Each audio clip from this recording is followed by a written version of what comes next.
Dead Air Horror and Genre Podcast.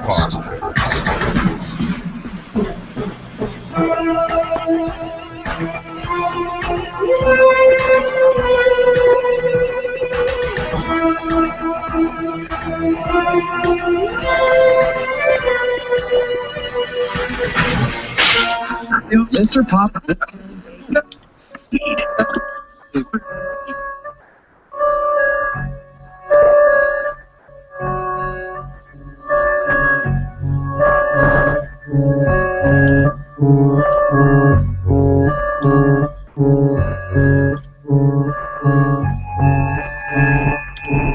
Hey everybody, and welcome to another episode of the Dead Air Horror and Genre Podcast. I'm Jeff Knopf, joined by a couple of motherfuckers, and then probably some more motherfuckers.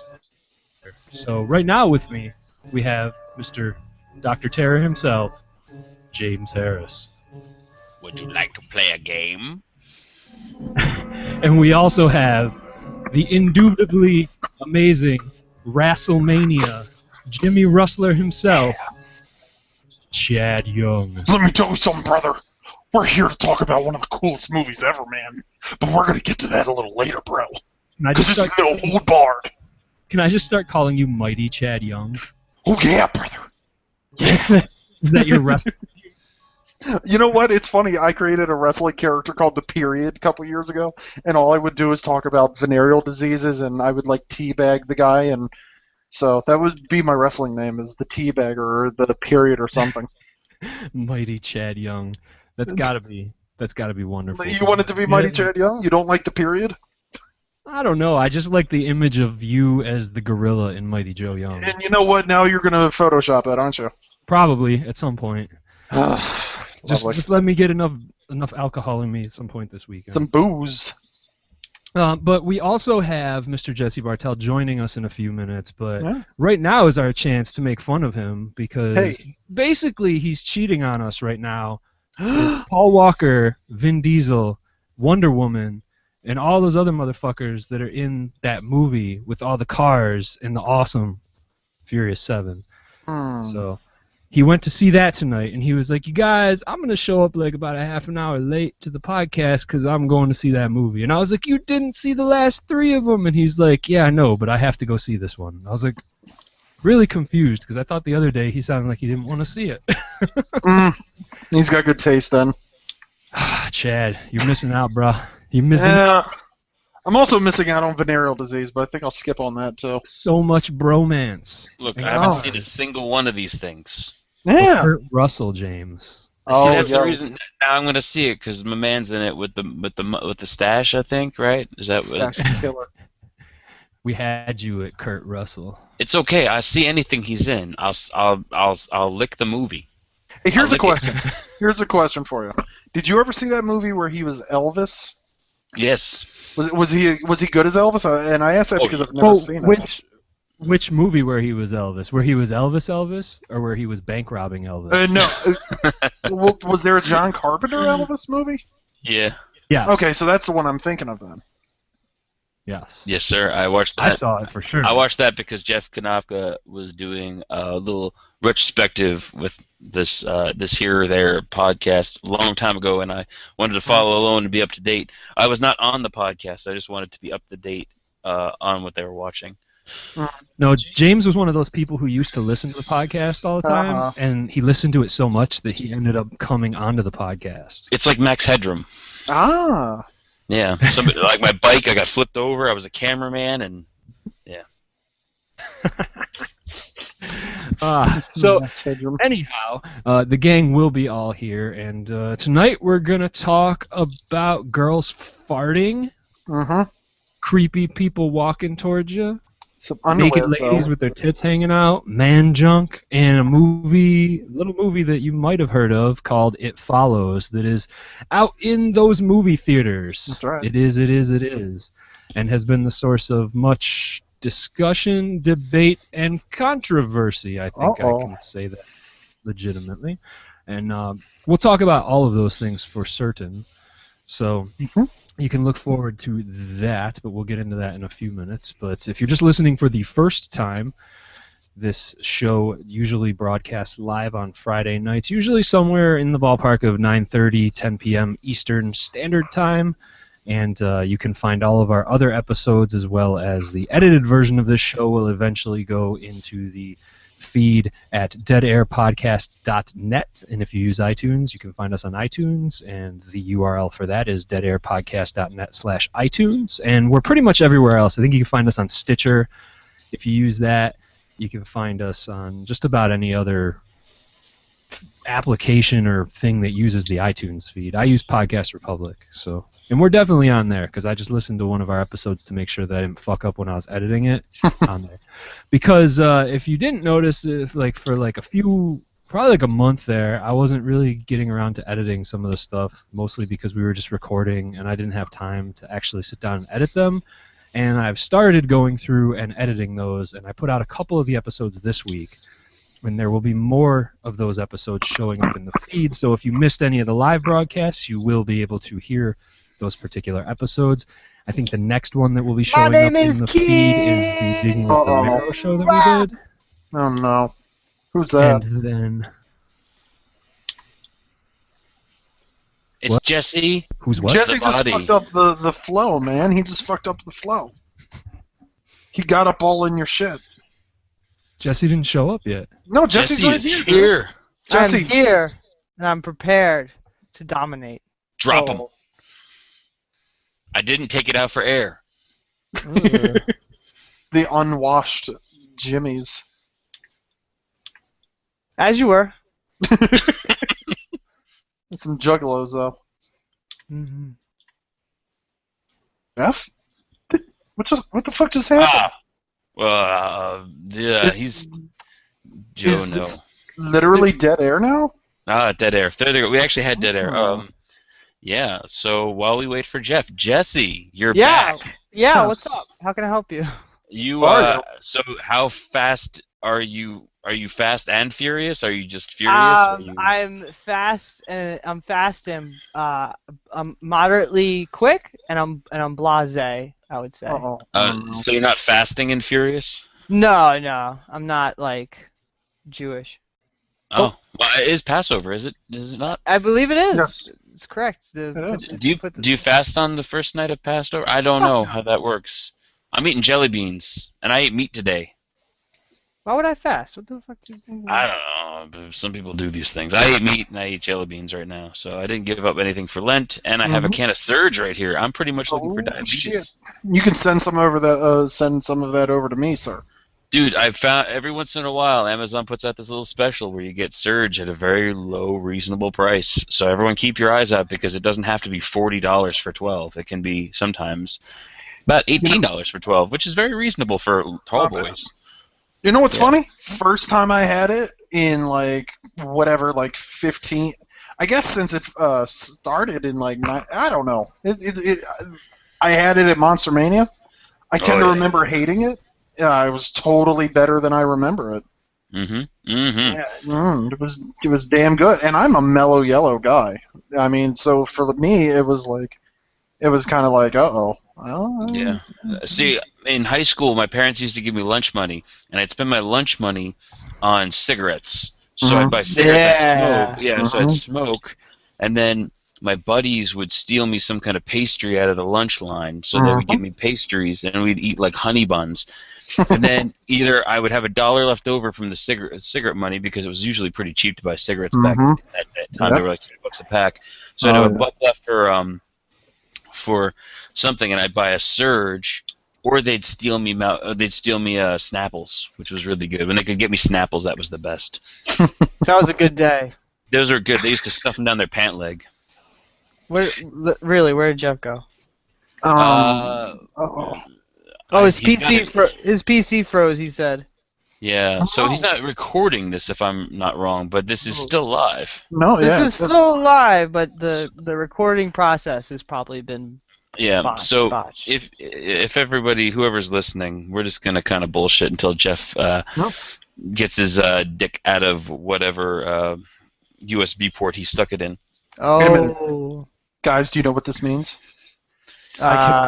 Yes, you know exactly what it means. Is this about wrestling? Yes, it is. No, you can't do that to Jesse. He's just back. We just got him on. Yeah, Okay, you want me wait a to minute. leave again? Here's my question to Jesse. What?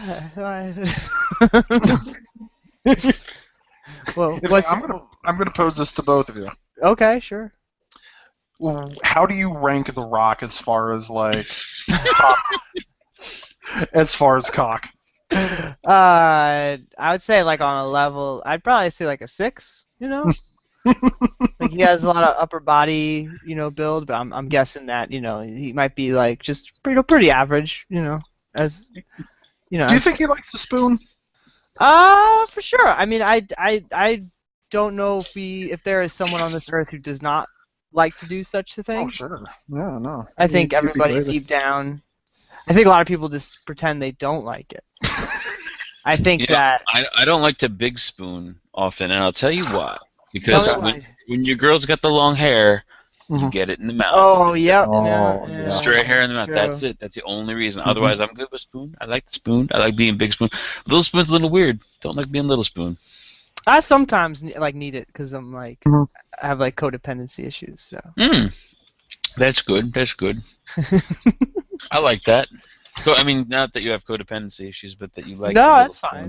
That you found a way to cope with it in a healthy manner. Yeah, I'm just pretty forward about the issues in my life. Yeah, I just abuse food as my comfort mechanism. Sure, that works too. Yeah, it's different. I mean, it's like it's literally spooning things in your mouth. Whoa. Oh, hey now, we don't want to use that blue language here.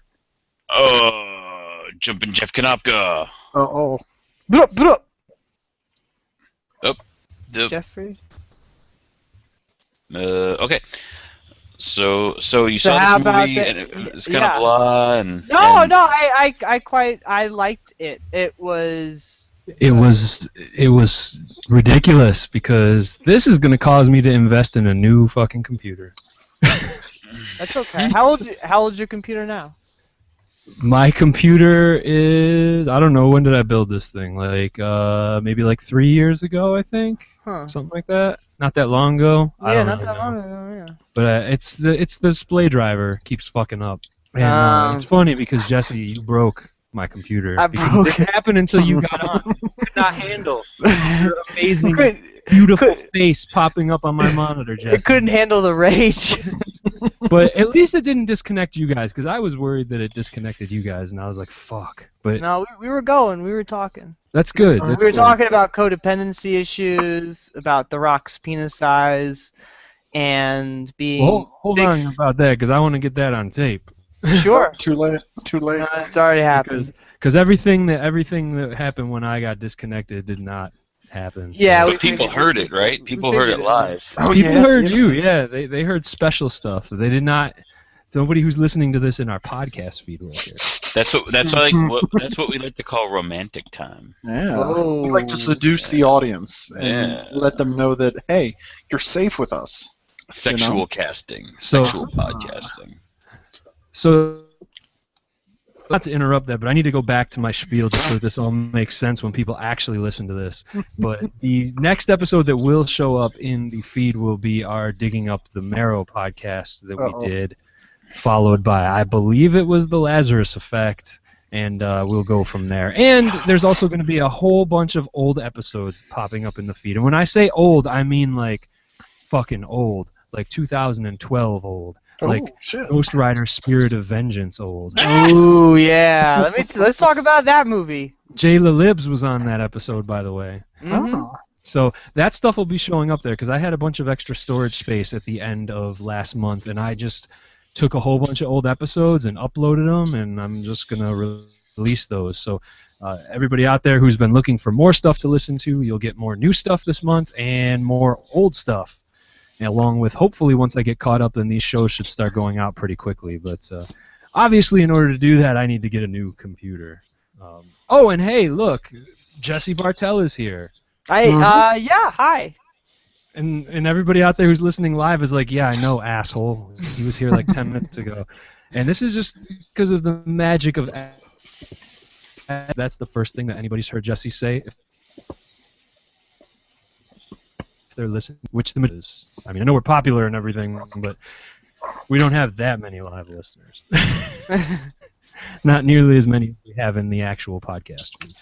So yeah, find all those episodes, deadairpodcast.net. Keep up with it. And for the new live shows on Fridays, you can always go to deadairpodcast.net/live. And as long as my computer isn't being fucktarded, then you'll actually hear things happening. So, with all of that out of the way, I guess let's circle back. And let me ask you, Jesse, how you're doing tonight. I'm okay. I drank a little bit after work, and then I saw a movie, and I got gas for my car, so that was pretty good. I thought you were gonna say you got gas from something you ate. No, not tonight. I'm pretty good tonight. I didn't really eat dinner, so I'm kind of, I drank on an empty stomach, so it was like a cheap date kind of situation. Yeah, I'm alright. Right on. All right. I'm gonna close this browser here because my shit is still running slow. He's looking at that weeaboo porn. Mm-hmm. Oh, pornography. But yeah, if anybody wants to donate some money, I could use it so I could buy a new PC to record on. How much you need, dog? Oh, as much as I can get. Kickstart that shit. Yeah. Just go on Newegg and just get the max amount of everything. Yeah, I just want to get one that isn't fucking dumb and won't do this all the time. Because this happens on the regular. Like, a lot of times nobody notices it because it just stutters on my end. But really what it is all of the browsers. Because browsers, let's talk about internet browsers for just a second. Sure. Internet browsers have gotten so fucking shitty that anytime you run an internet browser, even if I've got like 6 gigs of RAM in this thing, right? And it fucking slows to a crawl if I open Firefox or if I open Chrome. Like, they're just horrible offenders. Because it eats up, like, huge amounts of memory. Well, and fucking, if you have, like, Facebook open, you're fucked. Yeah.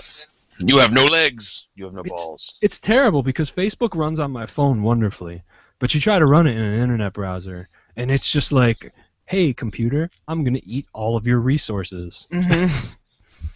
Yep. It's like, really? Like, what is Facebook doing? It must be just caching everything. Of course it is. It's just sending it straight to the NSA and it's just backdoor to all of your information.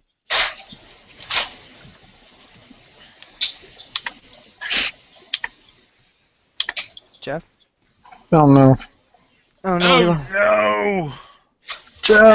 Jeff! Yes, I'm still here. Oh, okay. This is probably going to happen all night. I'm just going to warn you. Oh no, we got very worried. There's not much that I can do about it, unfortunately. So maybe for tonight, one of you guys needs to be the host. James, I nominate. I don't even, what are we talking? Okay, let's see. Let's see. I think I'm gonna start with Jeff Kanopka. How are you doing this week? I'm doing all right, except for my computer being a fucking asshole. But that's about par for the week that I've had. I threw my back out last weekend. And I was chasing my kid, and I went to go grab him, and I felt that thing where you feel something pull in the middle of your back, and you're like, that's not going to be good. And so I was fairly crippled for most of the week and had to go to the chiropractor twice.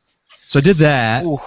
And had to continue to try to go to the gym to get the giant knots out of my back and take muscle relaxers every night. So that was all right. The muscle relaxers were fun.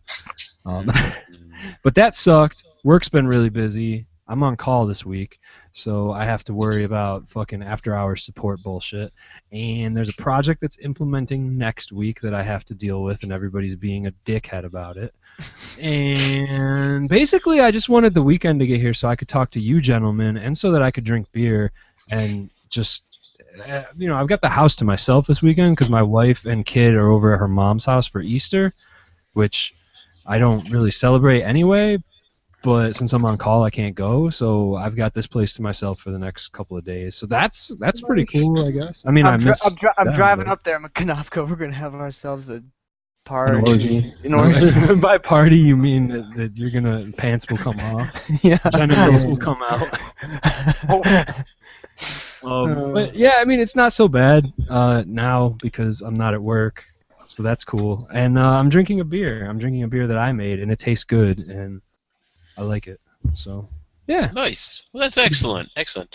Let's see, Chad. How are you doing this fine day? I am doing terrific. I'm doing fantastic. And I'll tell you why. Because I just picked up Child's Play 2 and the 4th season of the Batman animated series. There you go. That's a good series. Oh, yeah, it really is. It's my favorite season. But you know what? Lori and I have been making a bunch of Easter treats, so, it's been a pretty good day. Very nice. That does sound nice. I am a fan of that Batman animated series, though I don't know it by season. I only remember watching it growing up, and I loved that one. That was great. Kevin Conroy is the best Batman voice actor ever. Yes, absolutely. The one I picked up is the one when they moved to the Warner Brother channel. Damn. In '97, and that was always my favorite one. So when I saw it for like $10 and it was still in the wrapping, I was just like, oh yeah, I will definitely pick you up, no question. So yeah, that sounds good. Very cool. Very cool. And Jesse, we know what you've been up to. You've been having a baller evening. That's right. With, some beverages and some speed. Mm-hmm. What else you been up to, buddy? Oh. Ooh. That's about it. That sounds like a good evening. Mm-hmm. Wow. Just waiting to die, basically. This is not the Faulkner cast, Jesse. Oh, sorry. wrong one today. I apologize. Very nice. NPR presents Dead Air, starring Jesse. Wait! Don't tell me. Is that coming up soon? That bit? The Prairie Home Companion. I'm a big fan of the Prairie Home Companion. That's where I was going next. Yeah. All things considered. Yep. There you go. Dead Air. I'm Robert Siegel. There you go. I'm a This American Life kind of guy. I like some British goofiness going on. Sure. Hello. Uh-oh. Hello. It's getting a little PG-13 in here. I don't know if I can handle it. Yeah. So, normally this is where I think Jeff takes a bow out, and we let the Extracast boys do their thing with a bumper of some sort. Mm-hmm. Is that correct? Yeah. Well, I would say normally, except for the fact that I've already taken several bow outs, so I don't really have anything that I need to do right now. All right, so you just want to talk about what we've been watching? Because we can do that. Well, let me see here. Because I've been watching pornography. Let's just talk about what we've been watching. Let's fucking get into it. I'm gonna hit you up, Jeff, while you're still speaking and able to speak. Jeff, what the fuck have you been watching this week? I don't know. Because I can't open my browser to look at Letterboxd to see what I've been watching. Oh no! Because if I open my browser, it might bring my computer to its knees again. Because my computer, the fucked up part is I rebooted my computer before we even started any of this. Because I'm like, I'm gonna reboot, so that way all my memory and shit is freed up. And I was like, I'm just gonna do that, and I did it, and it's acting up. I think it's angry because I rebooted it. I think it's just pissed. It's like, don't Jeff, you tell me what to do. I'm gonna get on your Letterboxd. I'll tell you what you've been watching. Experiment here. I was gonna say I could use my phone. If this gets really bad, I may have to call into this hangout from my phone, which I could do. Just ghetto rig it. I like that. Hold on, I'm logging in to find you, buddy. I'm gonna find you. Hopefully I follow you. I think I follow you. I should you do. Follow you. That'd be a sad state of affairs if you guys didn't follow me. Well, it's just I'm very bad. I stopped using Letterboxd because it wasn't I was having problems with finding movies. And Jeff's like, you can update movies all the time. You can add movies, and I'm like, but it takes me forever for my phone. I just couldn't do it, and I wanted to really bad because it was fun. I was having a good time with it, but it didn't have all the porn that I was watching, and I was like, there's no point. I can't keep track of what I'm watching. Fair enough. It's a very and everyone's like, oh, you watch a lot of porn. It's like I review porn, motherfucker. That's what I do sometimes. This is my job. This is my job. That's what I do. That I don't get paid for. Well, yes, I do not get paid for that. That was my rant for the week. Oh, here. I see what Jeff's been watching this week. All right, Jeff, would you like to tell us about Everly? Yeah. So I finally actually. Oh, there you go. Yeah. And watch Everly because I had seen like the first part of it, and then I didn't get a chance to watch it, and so I had to rent it again. Because that's the only downside to VOD with some of these is you get like 48 hours. So they got my money twice, those motherfuckers. But you know what? I don't really care. It's all good.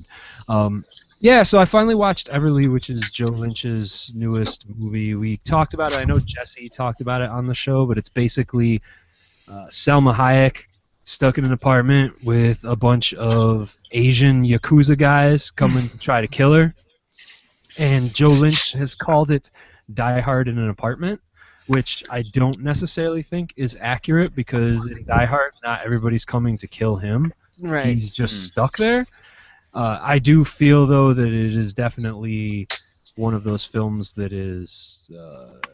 there's a lot of action in it. There's a lot of resourcefulness. There's a lot of interesting stuff that's in it. And I can't, quite honestly, I don't know why everybody seems to think that it's so abysmal because I keep hearing from people, and we commented on this before on the show, but like every time that I would mention it, or any time that somebody else would mention it, what would happen is somebody, Justin Liberty, would come on the feed and be like, I heard that movie was a piece of dog shit, and I was just like, why do people have to do that? Number one, you haven't seen it, so that's wonderful that you heard that.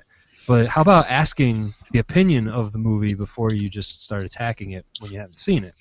And that's going to kind of tie in with some stuff tonight as well later. Oh, yes. Excellent segue. But future segue. Premonition, even. Yeah, it's foreshadowing. I'm That's using literary devices. I was going through it. The next thing was plot. I was going to be like, plot. Setting. Yeah.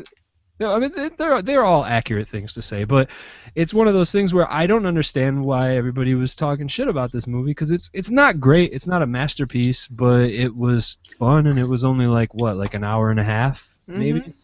Yeah, it's fun. It's whatever, it's not. It's low budget action ridiculousness, and if you like blood splattering out all over the place, if you like insaneness, if you like the idea of a weird Asian guy in a torture device who's running around in a loincloth who doesn't attacking people, yeah, sign me up.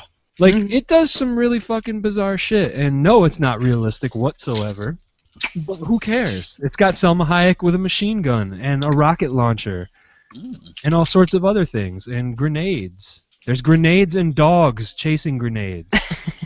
That made me a little sad. Yeah. But it's that's the third reference to dog death in this week, man. It's the third one I got this week. It is The Rage, Carrie 2 has something like that.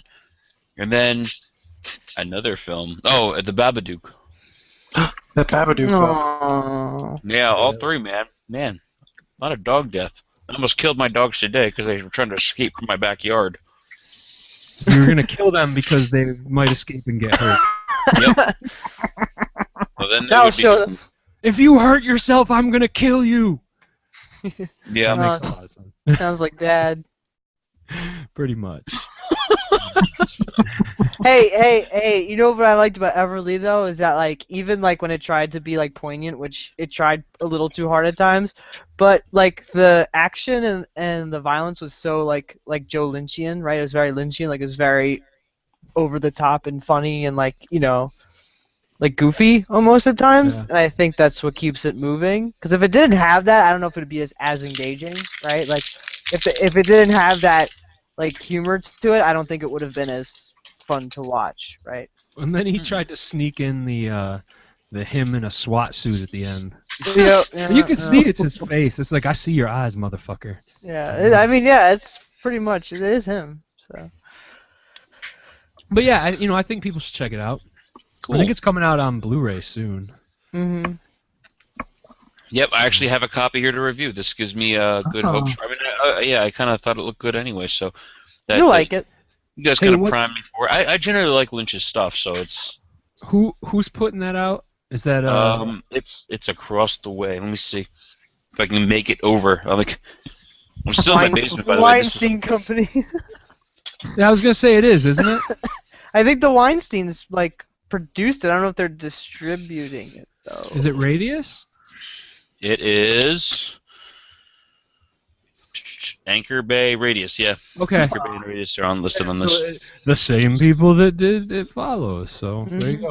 Is there any extras on that disc, by the way? Just because I didn't know about it. Extras include a creative feature commentary with Mr. Lynch, co-producer. Oh, that might be good. Hedblum and Evan Schiff, the editor. Technical feature commentary with Joe Lynch and the cinematographer. Silent Night music video with Raya Yarbrough and Bear McCreary. Directed by Joe Lynch, and that's all it says. Okay, well, I would watch it I would actually pick that up just to listen to the Joe Lynch commentaries. So I like him. He's a good guy. Cool. Yeah, no, I dig him. And Jeff, also, what did you think of Take Me Home Tonight? Oh, he likes that movie a lot. I really do. Actually, it's ridiculous, and it's got what the fuck's her name? Teresa Palmer's in it. Topher Grace. Yeah, well, Teresa Palmer is the girl who's in Warm Bodies, and she's adorable. Yeah. No Anna Kendrick, but she's still adorable. Who could James has missed out on all of the Anna Kendrick talk over the last month. It's since the last 2 months, it's just been every show. I said Anna Kendrick probably at least 10 times. It's escalated quite a bit. It has. Actually, it's like me and Carol in The Walking Dead. Jamie Lee Curtis. It's you and Jamie. It's me and Jamie Lee. But it's Teresa Palmer's in it. Topher Grace. I don't know. There's lots of 80s stuff in it. Lots of 80s music. There's Dan Fogler. I don't know his fucking name. Something like that. But the fat funny guy who was also in Hannibal. He was in Fanboys too. Yeah, yep. And he does cocaine and has some weird guy being like, I want to watch you fuck my wife. And bizarreness happens in there. And it's got Michael Biehn as a father policeman. And it's got Chris Pratt in it. That was good. So, and Anna Faris. So there's a lot of fucking good people in there. And I've heard a lot of people talk crap about that movie too. And I'm like, you know what? It's actually pretty enjoyable. So I like it, and I think people should check it out. Cool. I think it's on Netflix. It is. I just saw it the other day. Yeah. Good stuff. That sounds pretty good. That's all I really can see that you've been watching that we either are not talking about or have not talked about last week, which we obviously was spring. Well, I did watch The Fast and the Furious. Oh, I saw that. I didn't know if you wanted to talk about it. I haven't logged it yet. I have not logged it yet. Jesse was offering some opinions about it while you were off. The first one, though? Well, that was the first one. Sorry. I'm talking about The Fast and the Furious. Not Fast and Furious. Not Fast 5. Not Furious whatever. Not Tokyo Drift. This is, you know what? I apologize for the past because now I know how you guys get when I talk about wrestling. No, you have no idea how I get when you talk about wrestling. Jesse just is like in the corner, like hate masturbating when you talk about wrestling. Rage. He's like punching himself in the face while he's jerking off. This will make it better. This will make it better. He just mutes himself when you start talking about wrestling, and I'm pretty sure, because I see the little thing come up with the mute, and I'm pretty sure he's just like, God fucking damn it, why is Chad always talking about wrestling? I don't give a shit about The Undertaker. He could suck my dick while I whack off in the bathroom. Wait, is that an invitation? Maybe. One of these days, Jesse's just going to turn his camera on, and all that's going to come up on your screen when you're talking about the new Monday Night Raw is Jesse's balls. Yeah, this is how I feel. Or anal gaping. Sticking metal balls up my ass.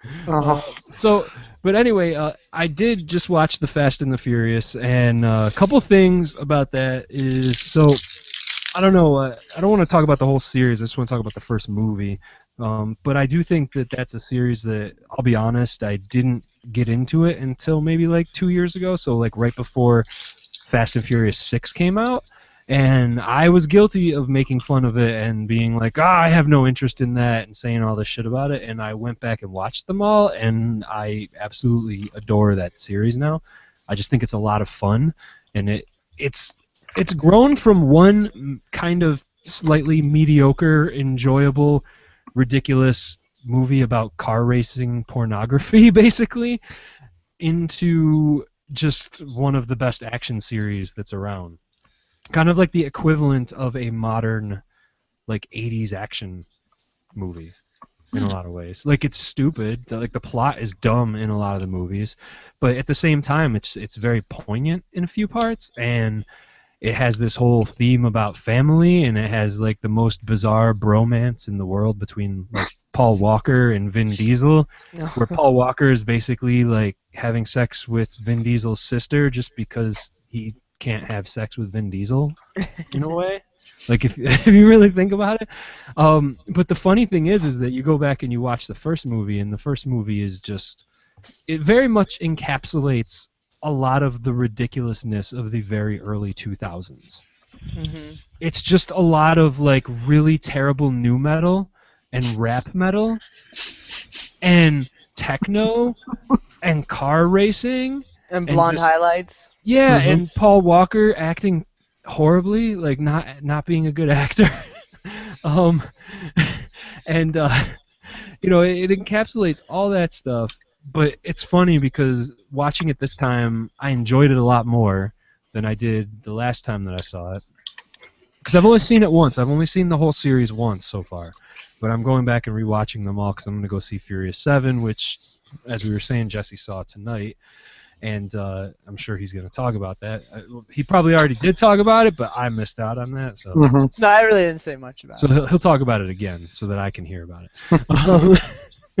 Because it's all about me, Jesse. Didn't you know that? But I never noticed that David Ayer polished that script until this time around, and I want to say that he's probably responsible for everything about it that's good, like all of the ridiculous action shit that's in it. And I also didn't notice that Buffalo Bill was the police sergeant. Yes, Ted Levine is in The Fast and the Furious as a police sergeant who's basically telling Paul Walker that he needs to get his shit together. And once I realized it was him, all I could think about was him walking up to Paul Walker and being like, "Put the fucking lotion in the basket." You love Ted Levine. I do. He's Ted awesome. Levine is great. He's the only good thing about the Banshee chapter, or whatever that was. Right, yeah. He's the only fucking good thing about that movie. The rest of that movie is dog shit. Dog shit. Yeah. And when he shows up though, he's like Hunter S. Thompson character. And he's just like he's like doing that he's like that Peter Stormare character where he's like totally in a different movie. Yeah, exactly. He's in the movie that I want to watch. Right? Like Yeah, Peter Stormare shows up in like Clown or anything else, and I'm like, I would watch that movie that he's in. That movie that he thinks he's in, I would watch that. In the case of Clown, I would actually watch both of them, but I would watch whatever movie it is that Peter Stormare thought he was in. Because he obviously didn't think that he was in a movie about a guy in a clown suit. He thought he was in, like, something else. Like, he is that Nick Cage type. Like, the three of those guys should just make a movie together. Well, yeah, I mean, Stormare and Cage already got that, but they should just get Levine and just do a brand new one of them. But with all of them as leads? Oh, man. Like an ensemble cast, it would be like 6 movies happening at once. Face Off Part 2. Oh, man.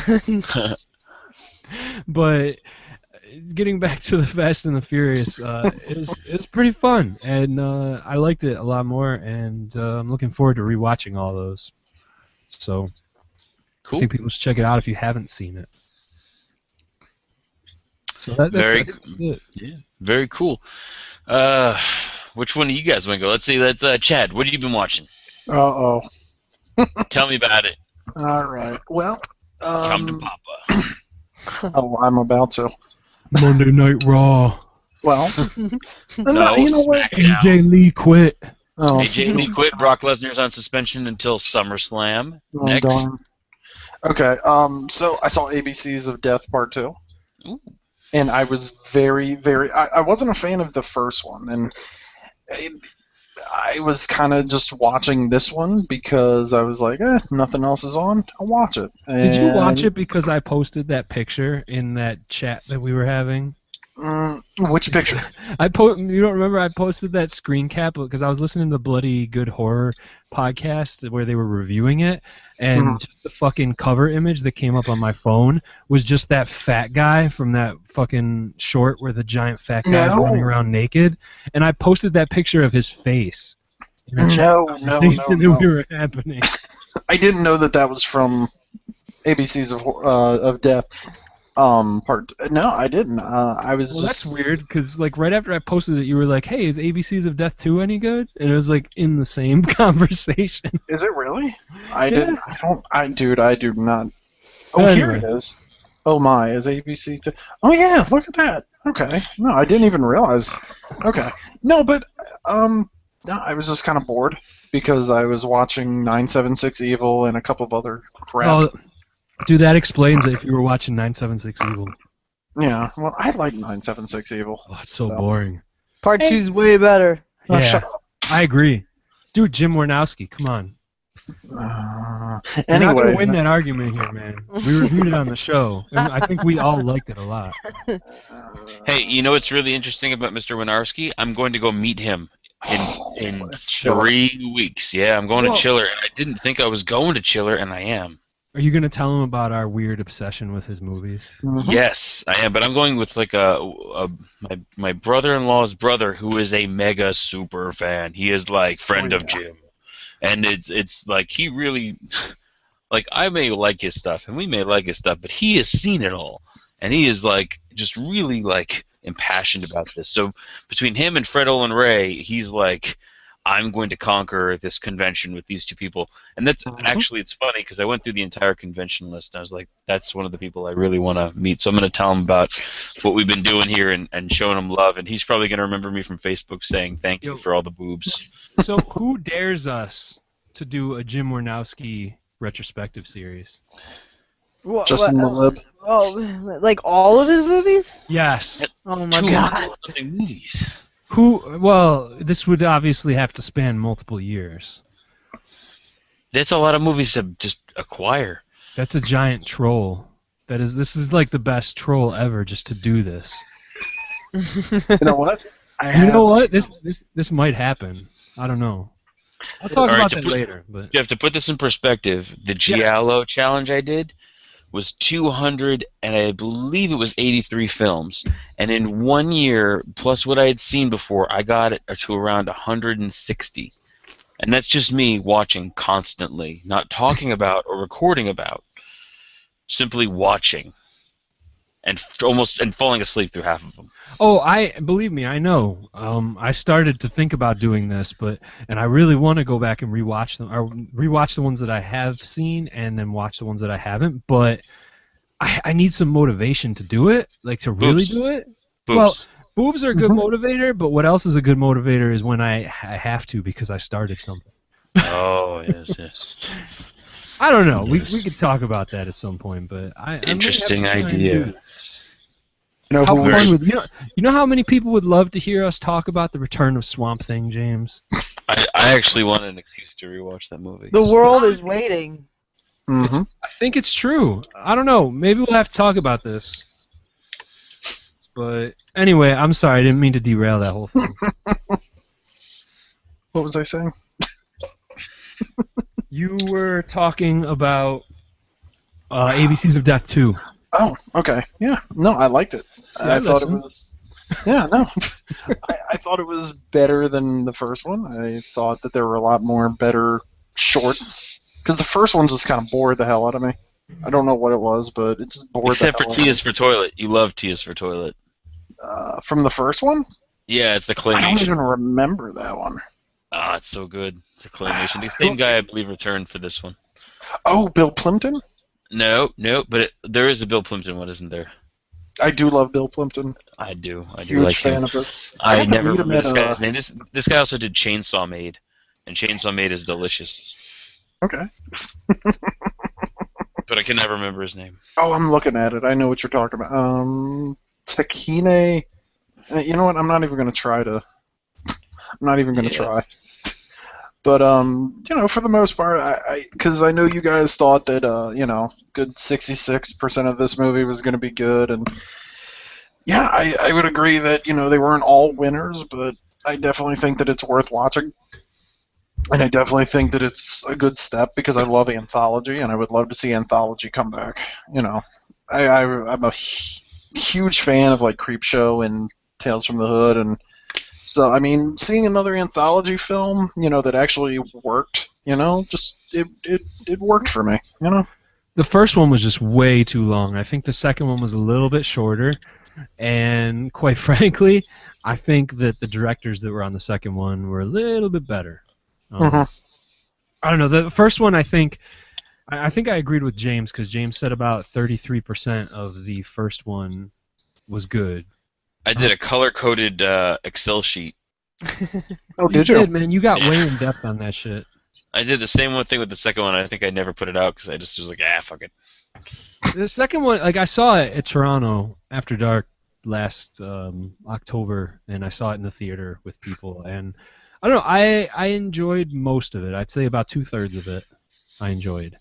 And then the other 1/3 wasn't necessarily bad. There was like one that was really fucking dumb, which was the P is for scary, or whatever the fuck that was, where it's just like these guys walking in the dark and weird painted faces. And it's completely dumb. Like they're trying to do Abbott and Costello or something. They just fail at it. There was some nasty shit in that second one. Mm-hmm. There certainly were. There's even the Saska sisters did like a hentai bit. Mm-hmm. Yeah, that was kind of nasty. They did like the hentai thing, and then there's the one at the end, or towards the end. I think it might be Zygote. Yeah, that one. Oh, Zygote. That's the one I walked away like thinking about a lot. Oh, it's so nasty though. Anyway, giving birth to a full-grown human. Mm-hmm. I like it. It goes into your skin. Zorb. That was probably. Oh, that shit was pretty hot. That was making me laugh. Well, that was the fucking. That was the one where it's like they're going into like Masters of the Universe or something. And it was what the fuck is it? The Astron 6 dudes. Well, the one guy from Astron 6 was in the Saska one. The blonde one, Connor. I can't remember his last name. Well, that makes sense because the Saskas were in his because they were whipping somebody. Yeah, that's the Manborg guy, right?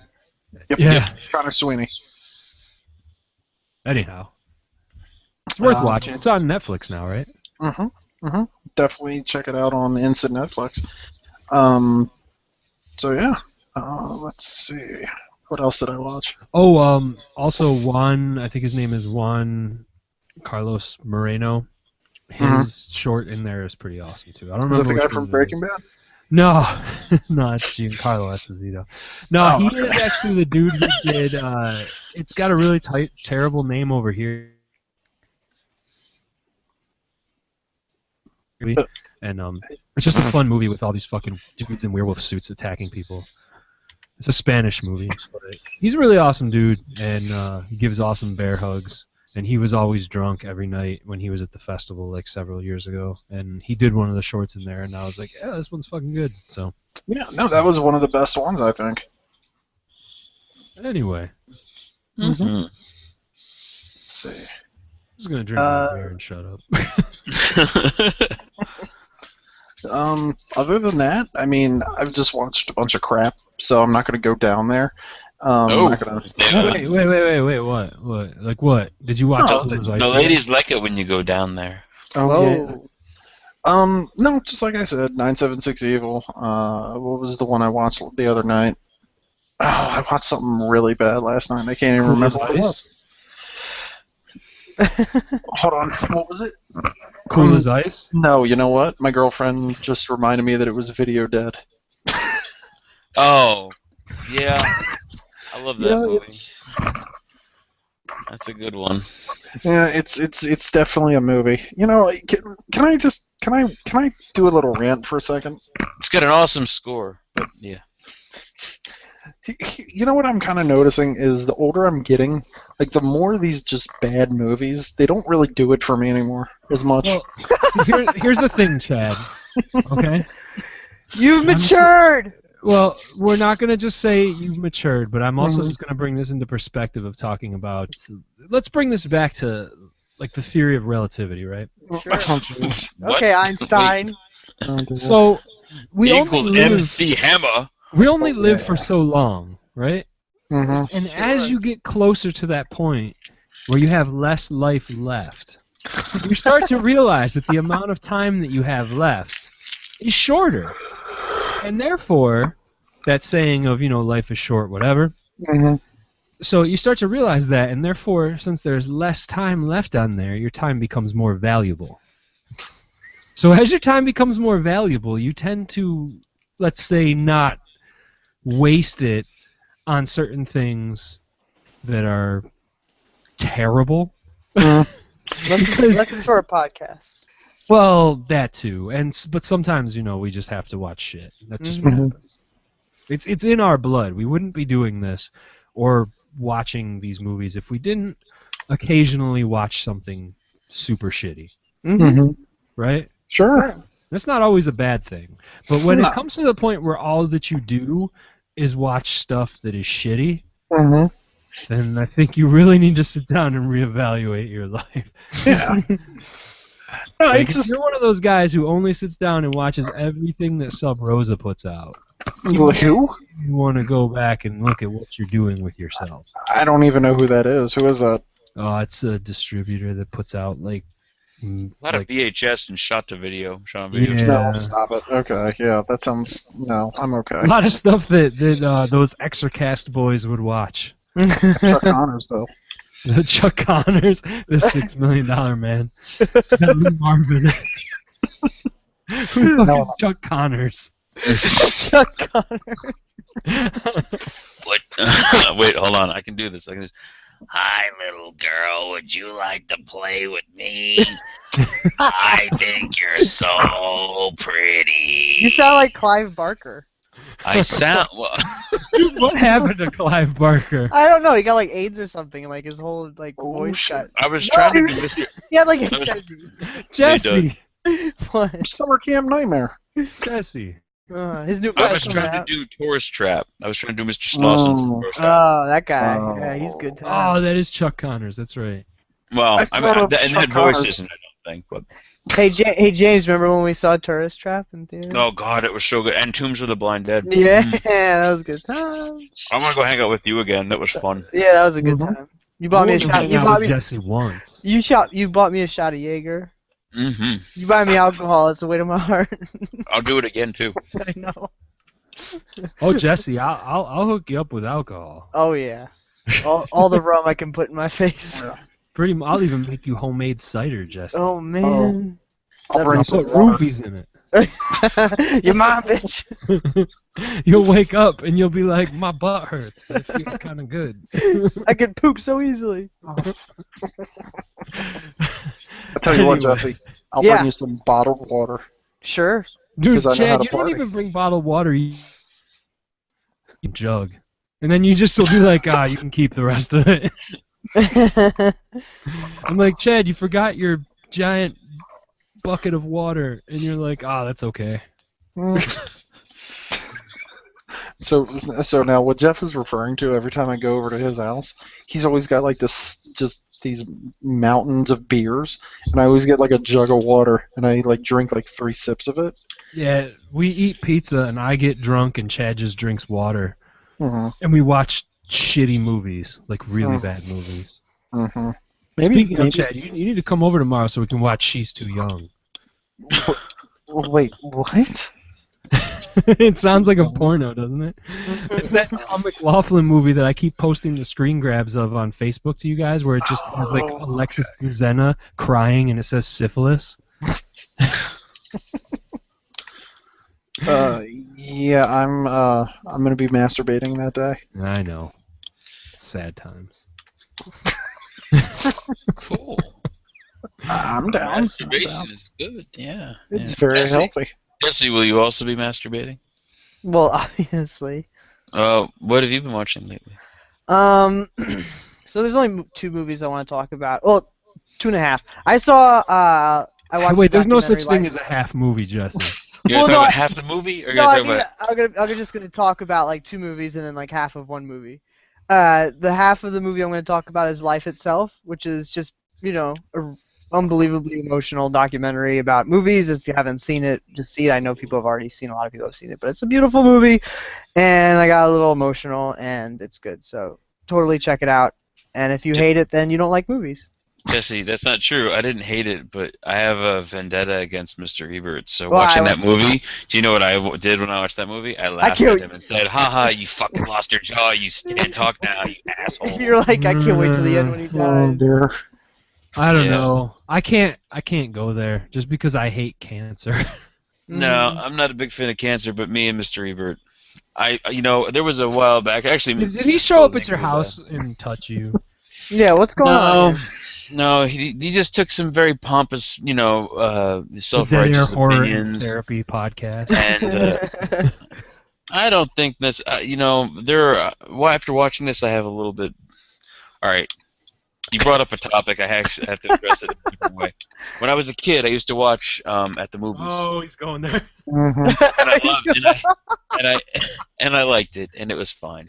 And as I got older, and I started watching movies that were adult movies that I could actually not watch previously, suddenly I realized that this guy was talking shit about the movies that I loved, and he was saying things that seemed to be demeaning to not only the movie, but to the audience that watched it, and he sounded rather pompous. And as I go back through his stuff, I'm like, man, this guy's just, feeding his own beast, his own machine. He just keeps feeding himself and his opinions, and I couldn't get into it. I just felt like there was some kind of narcissistic ball of Ebert floating around, and it wasn't solely, there was also Planet Siskel that was feeding itself, and they were like gravitationally rotating around each other.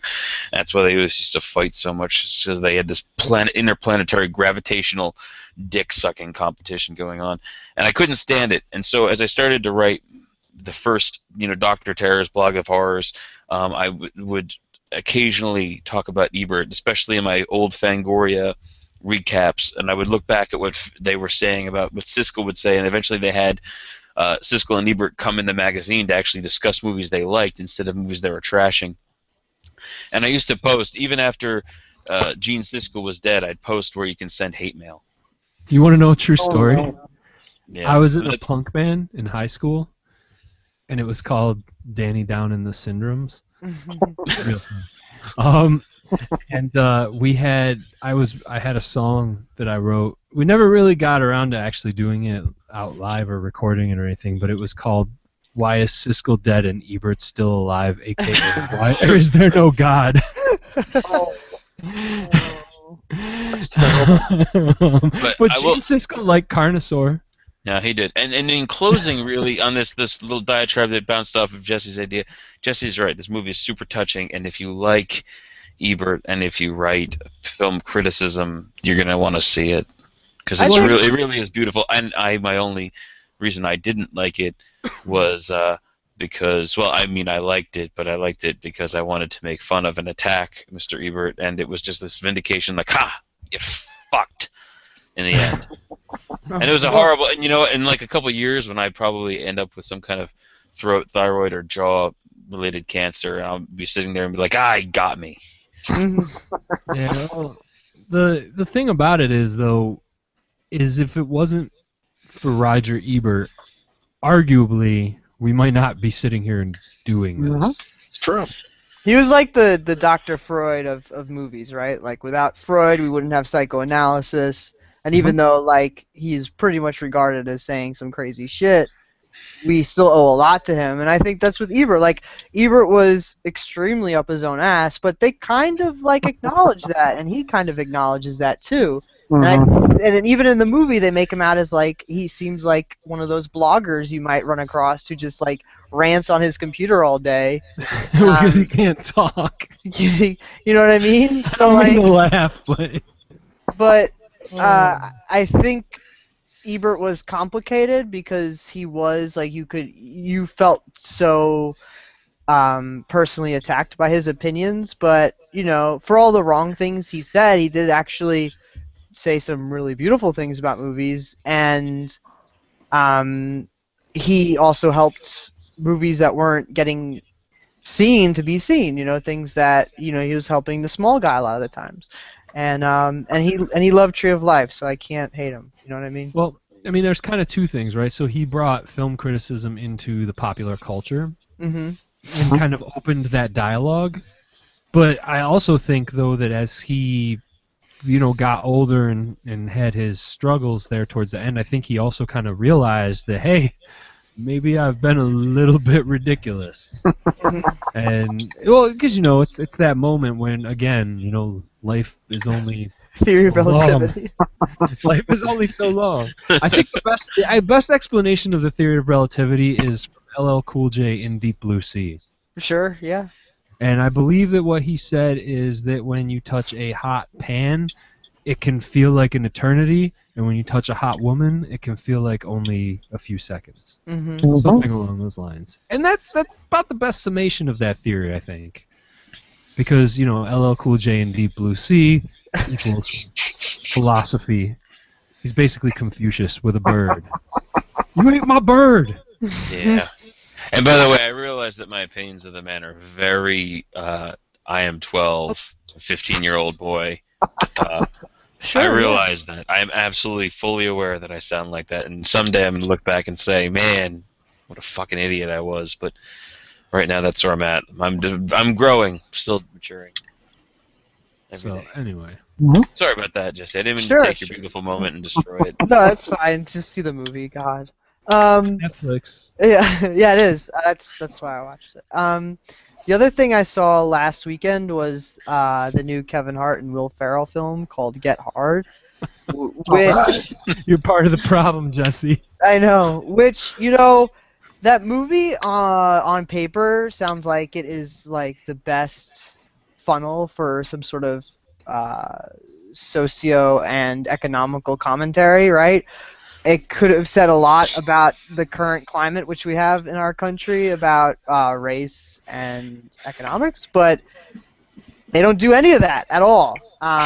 What Get Hard is basically just like Gay Panic the movie.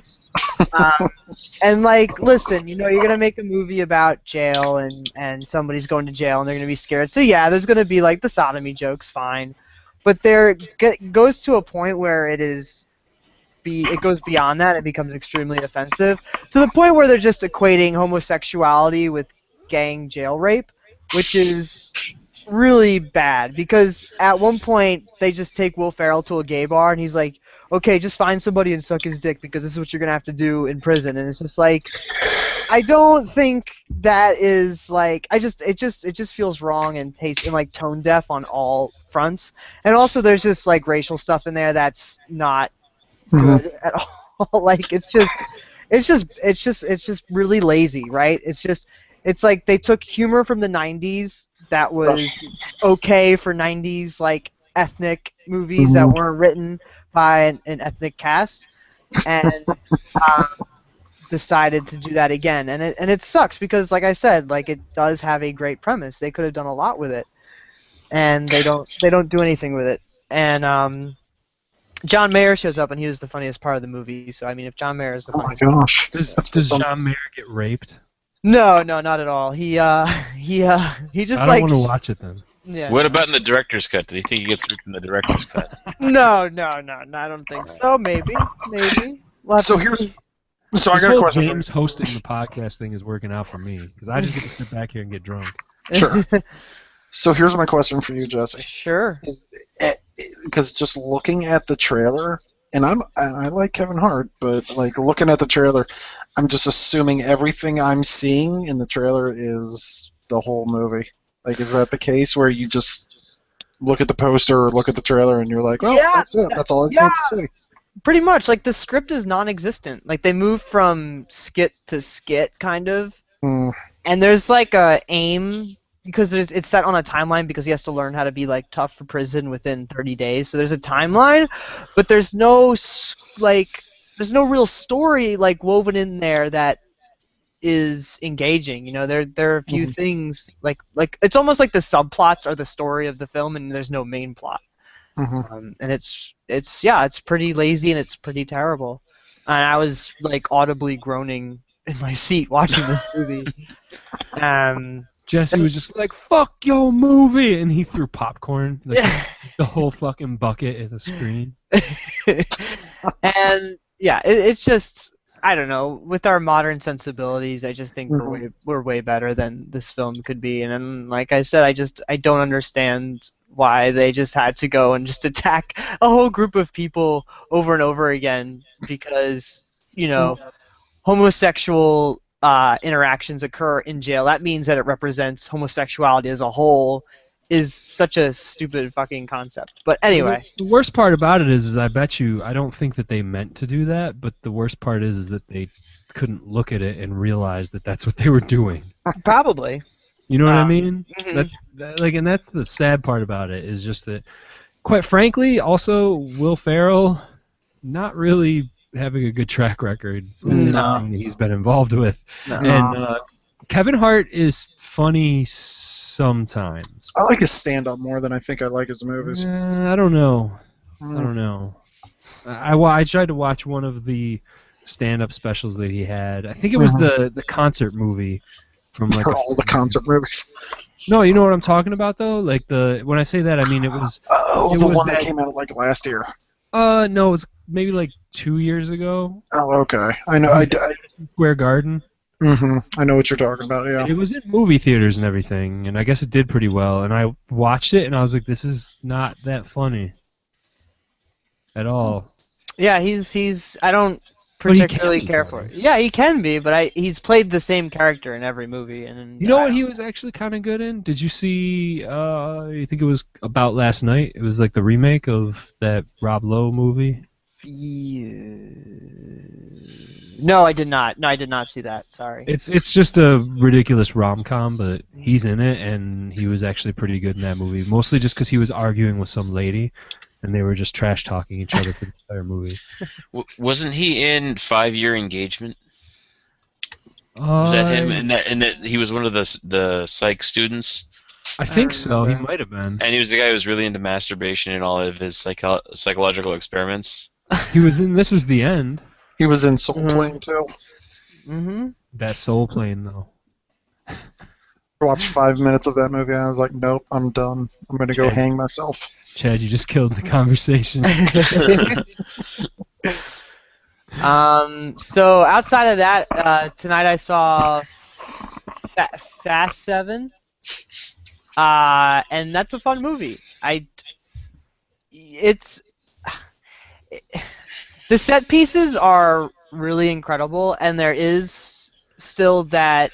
I wish there'd be more of it, but there is a fixation, like the car porn stuff, which I'm a huge fan of car porn. Like I love just looking at cars. Gran Turismo. Yeah, like my favorite racing game of all time is Gran Turismo, and I've played and purchased every single one. Like I like that. I like racing sims, and I like cars, you know. But I don't really like. Like I'm more of like I like to look at them in video games and movies and I like books. to watch. But I don't like fix my car up and do any of that like grease monkey shit. But I really love car porn. And you know there's some of that in here, but you know this kind of takes a back seat to the really elaborate set pieces, which I think are incredible and some of the most amazing scenes I've seen in an action movie.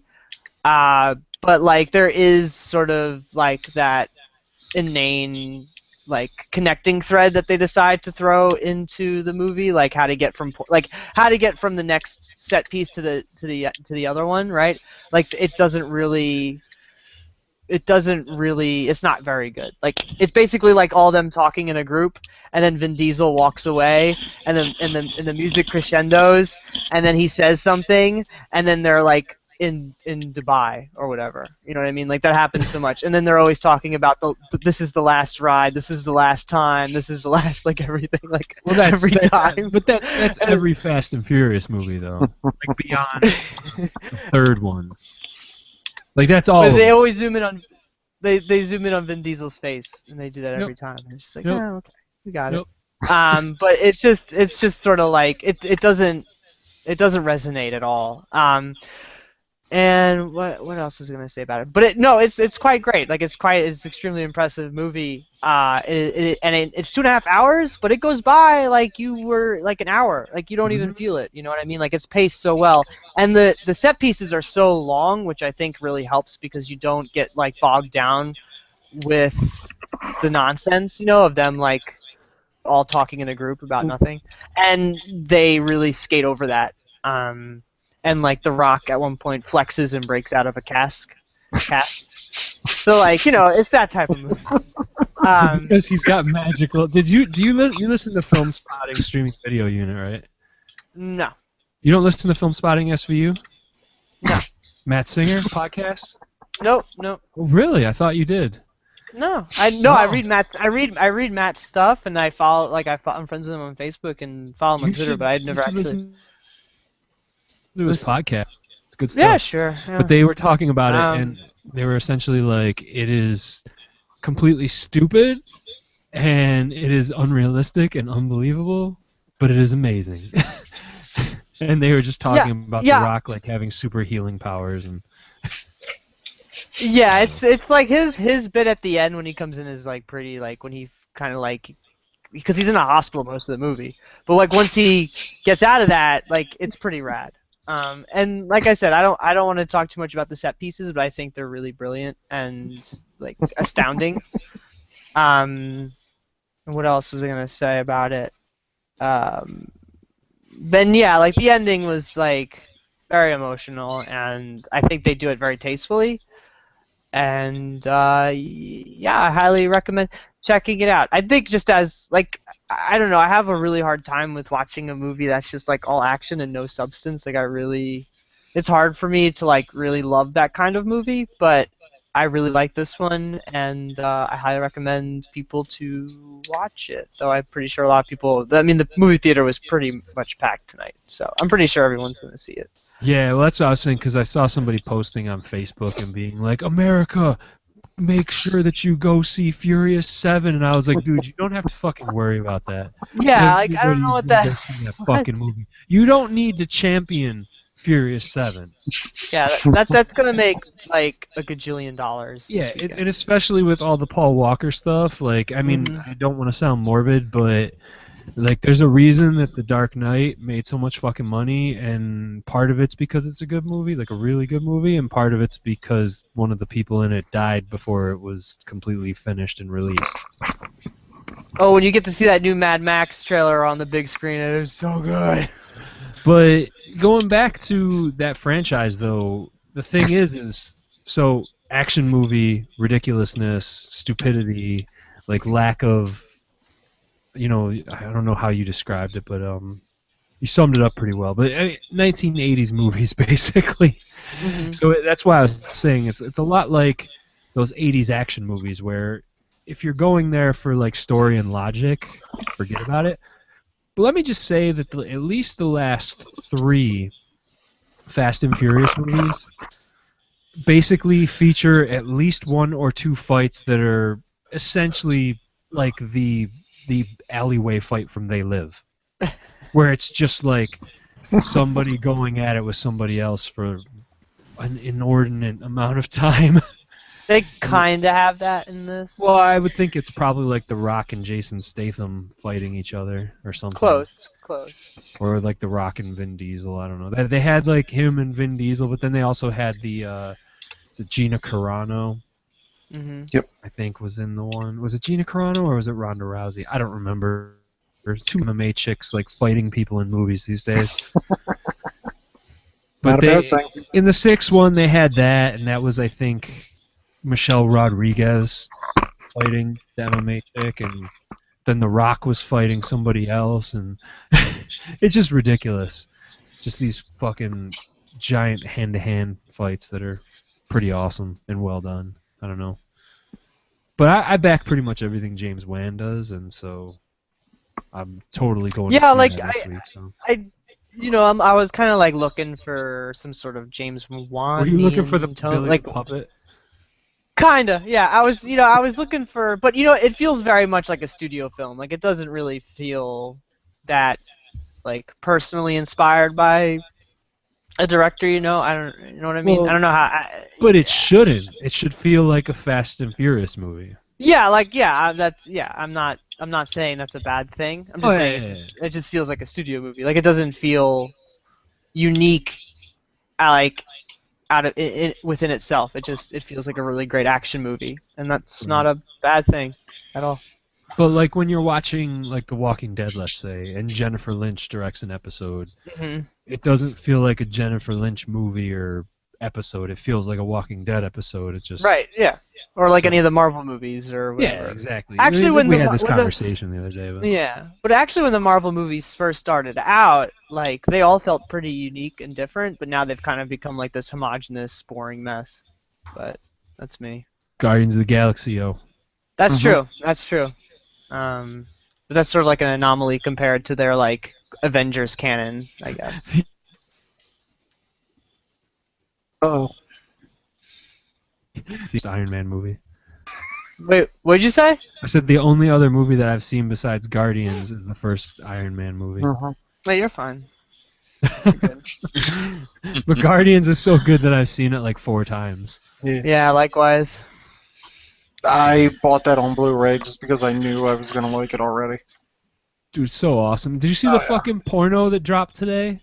Yeah, it's streaming for free or something, right? It's like Guardians of the Galaxy. Yeah. And apparently they have Rocket Raccoon fucking himself in the ass with Baby Groot. Oh man. Oh wow. Oh yeah, I don't know. Our buddy James Shagru. He watched it, right? Oh yeah, he was fucking posting about it and critiquing it. Good for him. It's a quality film right there. Absolutely. But so, that's all I've seen. I'm good. Oh, cool.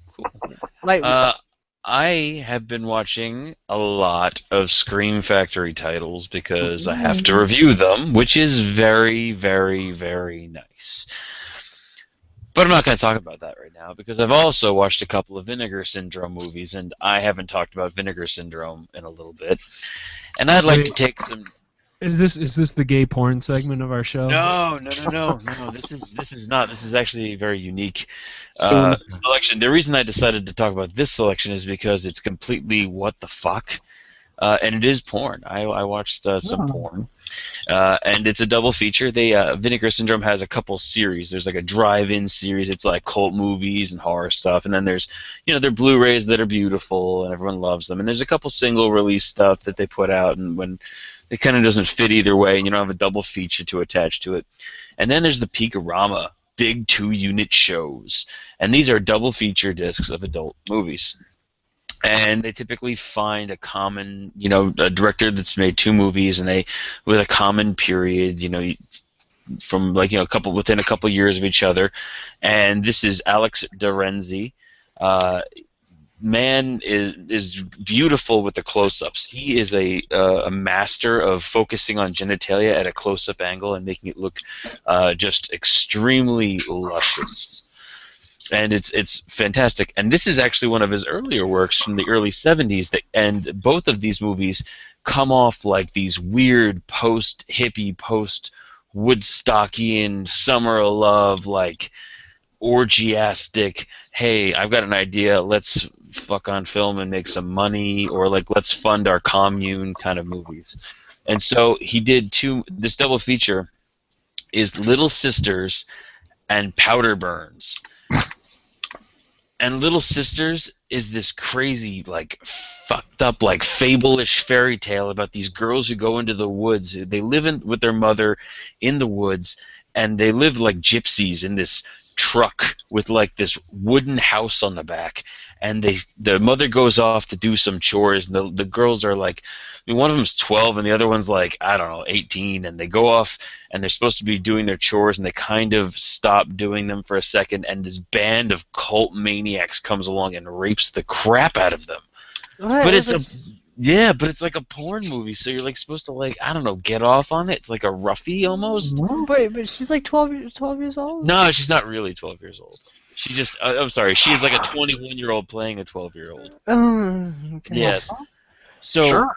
the whole movie is this older sister trying to protect her younger sister from various groups that are trying to influence them sexually, be it a giant group of, there's a lesbian gang, there's a bunch of gay monks, there's these cross-dressers that are singing, there's this group of, and the cross-dressers, I guess, are like in this like bourgeois lifestyle, sitting around a pool, and they're all having this giant orgy, and the mother returns to try to find them with an elf, and the elf helps the mother save the two daughters from this orgiastic lifestyle, and that's the end of the movie.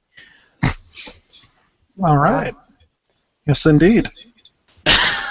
So that's part one, and then part two was Powder Burns, and Powder Burns is like this western, but it's like takes place like now, so everyone's kind of dressed like now.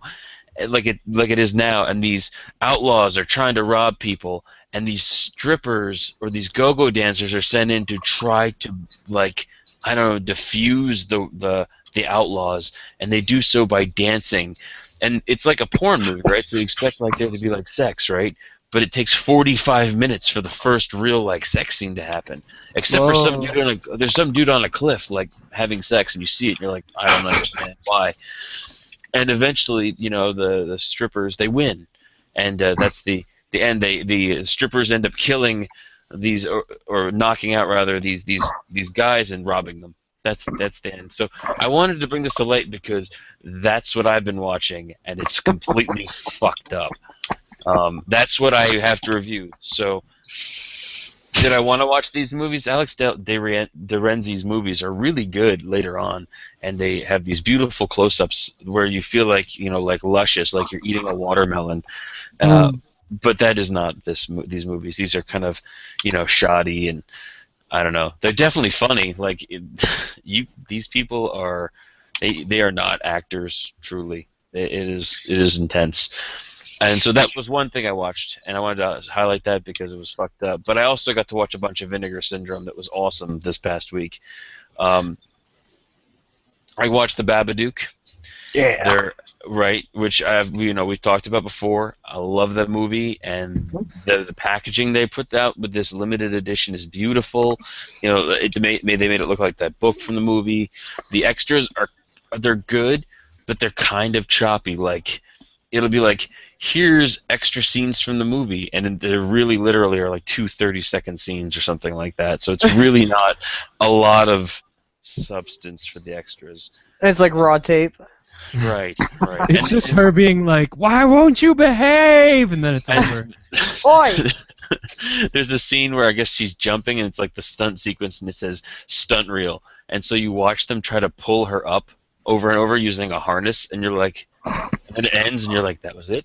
Wait a minute. And you're like, I just keep trying to pull her up, and you're like, I don't understand why they're showing this to me. This was not extra worthy. And they're like, here's the camera B, right? Like, you know, just the camera that's been running. And they show 2 minutes of the camera B, but you know it's been running the whole time, but there's nothing good on the camera B. So they show you 2 minutes of nothing good, even though you know there was probably good stuff elsewhere. They just decided not to use it, I guess. That or somebody stopped using camera B at some point and just put it down. You know what it sounds like is that Sleepaway Camp movie they made. Yes, it's very much like that. Extras. And the only thing that's really great is, well, I'm sorry, I should say it's not really great. They have an interview reel with all the cast and with the director, and it's the information you garner is very good, but the questions suck. The questions are like the most obvious. I'm in, you know, 6th grade. I'm going to interview my teacher today. Questions.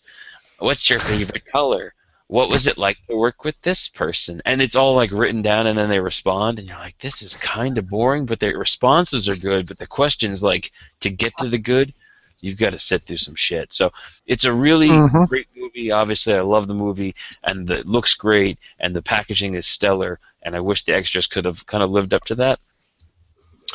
So that was solid though. Otherwise, Mag, you got to recommend picking that up. I mean, that's a cool looking case, and I did a little modification on mine so that when you open it up, the Babadook starts to speak. Nice. Yeah, it's kind of fun. It's good in person. It doesn't hold well on tape. I tried to videotape it, and it's not like the audio can't pick it up properly to capture how creepy it is when you open the book and it goes Duke, Duke, Duke. Wait, what? How the fuck did you do that? I got a sensor from Amazon. It's one of those like the ones you'd use in like a card, like like a greeting, like you'd open up and it would sing "Happy Birthday" to you. Uh-huh. And it's light sensitive, so when you open it up and it hits the light, it says, whatever you recorded into it. And yeah, so I uploaded the Babadook stuff from YouTube and have the sound clip on there. Pretty good, actually. It's on my Instagram. I'm gonna post it on the review when I do it in a couple days. I'm kind of surprised that's not the way they decided to go with it. It's not terribly expensive, though. I think it would add a little bit because I paid just to see if I could do it. I bought one for $10, right? Mm-hmm. So you can do it. I'm sure they can get them cheaper than that, but this is just just so I could try it. I bought one, and I know I can do it again and again now, though. So if I see other cool additions that make sense, I'm gonna have fun like that. James is gonna start doing that with his porn titles. Yeah, that's not a bad idea. I know why they didn't do that, because those things break all the time. So they would have it, somebody would get it and it wouldn't work, and it would be like a whole return thing. Because I remember it's pretty delicate. Yeah, when I used to work at the pharmacy, we had those stupid cards that would do that. Like they'd say like, happy birthday. But those things, like more times than not, when we got them in from like Hallmark or whomever, it would be super broken. So it was just not. I don't know if it wasn't worth it. By the way, I totally want a voicemail of just Jesse singing "Happy Birthday." Happy birthday. I concur. And then the only other thing I think I'll mention is that I watched Carrie, the TV, because there's that double feature disc coming out, the Carrie and the Rage Carrie 2, and it's a made-for-TV movie. Yeah, the one that's on the 2-pack is the made-for-TV movie from 2002. That's the one they aired on NBC.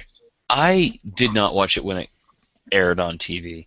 I did. And so this was my first time with it, and I've heard people talk it up, and I wasn't impressed with it. James has a long-standing beef with anything related to Carrie that's not Sissy Spacek, though. Oh. Yeah. I mean, I did not like the recent. Well, here's the thing, though. Here's what I realized. I did like. Well, I haven't quite finished it. I'm sorry. I'm within 10 minutes of the end, and I had to fall asleep on it. But the Rage Carrie. You had to. Well, I had to. I couldn't stay awake. I wasn't going to appreciate it. So I've got a little time left, but I did not mind the Rage. I thought that was okay. I will say this, of both this Carrie remake and the more recent one, they get the best people in these roles that they possibly can. The people that absolutely fit the role to a T. And then somehow they manage to just make these things suck. And this particular one, I think blew because it was fucking long. And everyone's like, oh, it's closer to the book, and that's what they said about the new movie. And all I kept, when I watched this movie, I said, well, all I see in it is the original movie, similar shots and everything like that, similar dialogue. And I keep thinking, well, was this the book? Are they copying the movie, or is this really in the book? I can't remember. I like the way they narrated it. But the one thing I also noticed, and this is probably because it's a made-for-TV movie, is the camera is just all over the place, moving around, and you're like, this is making me sick. It was very weird. I don't have that happen often. It happened with VHS, the first one, and this is not, and that's found footage, so you may expect that. And this one, it was happening, and I was like, this is a fucking movie. This isn't found footage. So I do like the casting of both the mother and Carrie, but somehow they just can't seem to get me back into it. And I know why people remake stuff, and I know why they thought they could tell a different story here and what they were going for. And I just feel like I'm watching the same movie, only longer and not as concise, and with really terrible music because it's made for TV. And the original has got one of my favorite composers, Pino Donaggio. And he does this amazing score, and then I'm faced with this crap. You know, so when I'm forced to compare them because they feel so similar. I can't not. Like if they felt different, I could enjoy it. Like I don't sit there and compare Hammer's Dracula to Browning's Dracula. I don't do that to Nosferatu. I really don't. Or even to Langella's, the 1979 when he played Dracula. I don't compare those. I just kind of watch them and they feel like they're their own. They could stand alone. I never feel like I'm watching a character devolve or something like that, or I'm watching the same character. I feel like I'm watching something different, a different take on it. And in this situation, and in the more recent remake, I just feel like I'm watching exactly the same motions at times, and it's upsetting because I think that Bettis is a great actress, and it's so it didn't do it for me. But people are gonna, if you like that movie, it's good. It's good. People are gonna love this. It's a good set. It's an interesting set to pair, together. I think. What's I think of it like as like the addendum to the Carrie, as opposed to the complete Carrie. It's funny because the NBC, the movie, the remake, whatever, that was actually, if I remember right, it was going to be a backdoor pilot for a series. Is what I heard originally, and that's kind of why they kind of, I guess, left things open, and they were going to turn it into a show, and I'm sure that would have been marvelous to watch. Yeah, that's interesting, and I don't know, man. I really wanted to get into it too because people had said some good stuff about it, and I do appreciate. Really? I know why they did too. I can see it. Okay, I get why you liked Bettis's performance is good. She's not bad as Carrie. There's lots of skin. I like skin. For a TV movie, yeah, there is. I was very impressed with the amount of skin. That's why I actually had to question it when I was talking to you. It was like there was so much skin. I was like, did I see a nipple? No, I didn't. And they actually kind of, what? I hate this movie, and I saw it when it first. I saw it the night that it, was aired.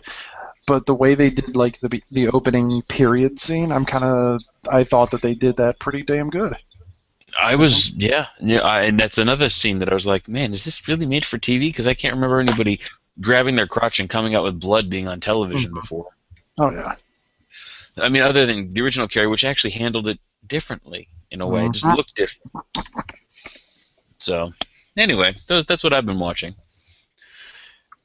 So I guess at this point, maybe we want to take a little bit of a break, and then we can step on into our feature presentation. It Follows, which has a luscious history, plenty of controversy, and I think that it's somewhat divisive, so this should be a good conversation. I think so. I think it really will be. And I'm hoping that if we get to have some people still listening, they'll chime in because, again, there's a lot of opinions out there, especially for people who haven't even seen the movie.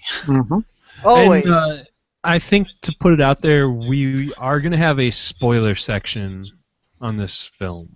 We need to. I think we really need to. So.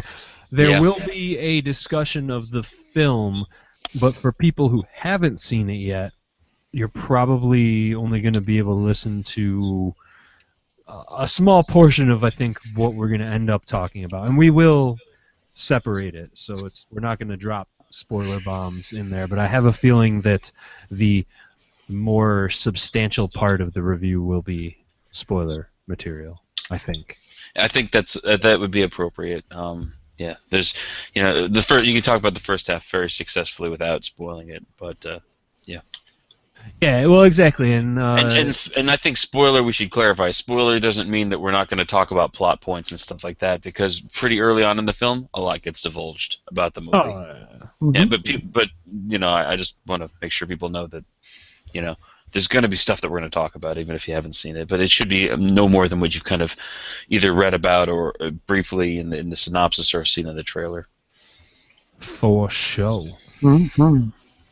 So, okay, cool. Well, so with that being said, then let me see here. Got to do that technical stuff. Caught me off guard, brother.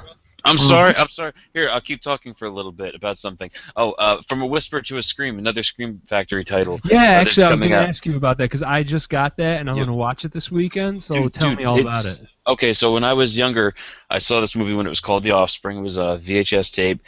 It's an anthology horror movie. So Chad, probably, if you haven't seen it, it's one to check out. Though I think I definitely. I had it when it was on. I had the VHS copy of the Offspring a couple years ago, and I really enjoyed it. Cool. Chad's like, yeah, I'm pretty fly for a white guy. Yeah. I'm down to it. Yeah, definitely. I've got a bad habit. But I like this. It's Vincent Price in an older role, so he doesn't really play much of a part. And I think almost more interesting than the movie. The movie actually feels to me like it was like a pilot for a show, almost like John Carpenter's Body Bags. It feels like, we threw together a story, like a rap story together, and it looked like he was going to be introducing episodes from this small town called Oldfield and things that happened. The stories are disjointed, and they feel like the production value is pretty low, which is okay. You know, that's I don't mind watching a low production value, but it feels like that Monsters TV show a lot in some ways. I mean, the quality level of it. And then, you watch this movie and you're like, all right, it was all right. And then you watch the full-length documentary that's attached to the disc about the movie, and you're like, wow, none of my other movies get full-length documentaries. I mean, I watched the Escape from New York movie that Scream Factory released, and that doesn't have a full-length documentary about it. That movie probably could get one. This has over an hour of just documentary, and then there's like another one on the disc, another thing that just discussing Super 8 film and whatnot. This is a cool thing, like that you can watch a movie that's fairly obscure for most people. I don't think that many people are From a Whisper to a Scream addicts. They probably know it in passing, but you get to see how this little thing that was kind of nothing became something big was Jeff Burr, I think is his name. Yes, and it's really Father too. And it's really about too. Really about the evolution of a movie and a concept, and I think it's really good for people who want to make their movie and what could happen and how it could work out if you get a little lucky and if you try. There's certain things you got to try. Like they went to Vincent Price's house or whatever, and I guess he was getting ready to cook, or he was doing a cooking show, or he was big into that. He had stuff with he was big into cookbooks and cooking and art, and he was just a Renaissance man, really. And it was something he was trying to steer away from. He wasn't trying to be into horror anymore, and he's like, I'm really steering away from it. And they just pitched him this thing, and they just made him believe in it. It's like, man, that's how you do it. That's take a chance on it, and you go find Vincent Price and you talk to him for a bit, and now he's going to sell your movie. And the movie's fun. It's not, like I said, it's not great. It doesn't break ground. I mean, when you compare it to the other anthology films of the 80s, I mean, some of the more popular ones, it's a little lesser than. Although I would say that there were a lot of anthology movies in the 80s that were good. They're just good, and this is just good, and it's a good disc, and it looks great, and it's got the reversible artwork, which is nice, and I still prefer the Offspring title because it's what I grew up with. Yeah, I think people are going to dig that one. It's toward the end of the month, and. It's kind of neat, and it's weird because Escape from New York, the disc that came out there, right? That one's really awesome. That's a great release, and we want to say, oh, that has like hallmarks for being one of the top 10, releases of the year because it's got all this new stuff added, and yet I want to more push From a Whisper to a Scream because it's got a full-length documentary about the movie that you just watched, and it's like you don't see that. That's cool. So that's kind of my shtick on that. Nice. Yeah, I got that on my pile for this weekend. So because when my family is away, I'm gonna just be lazy and watch movies. Yeah, it's a very original.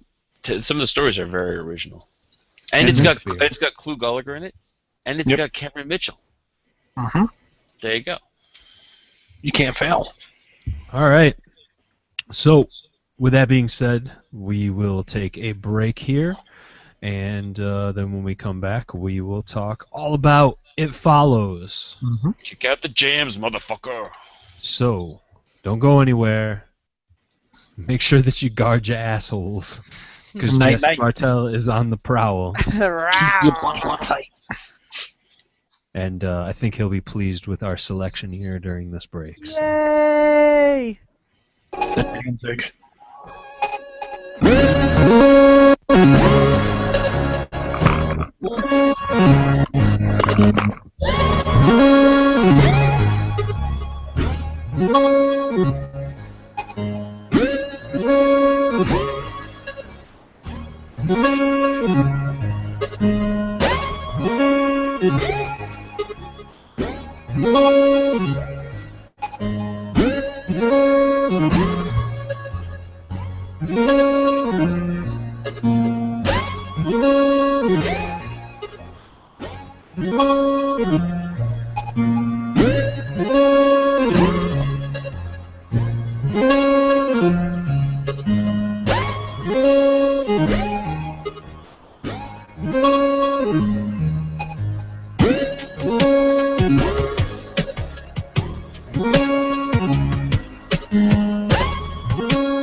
Is having a housewarming party. Unfortunately, there will be some surprise wise guests. They have very bad manners, and they have no respect for privacy. They'll wake up the neighbors. Ghoulies. In the end. Consult your local listings. Oh, Jesse. They'll get you in the end. They will get you in the end.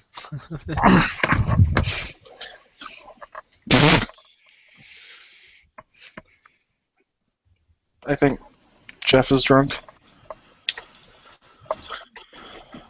That may or may not be the case. Jesse's drunk. Nah, I'm kind of sobering up now.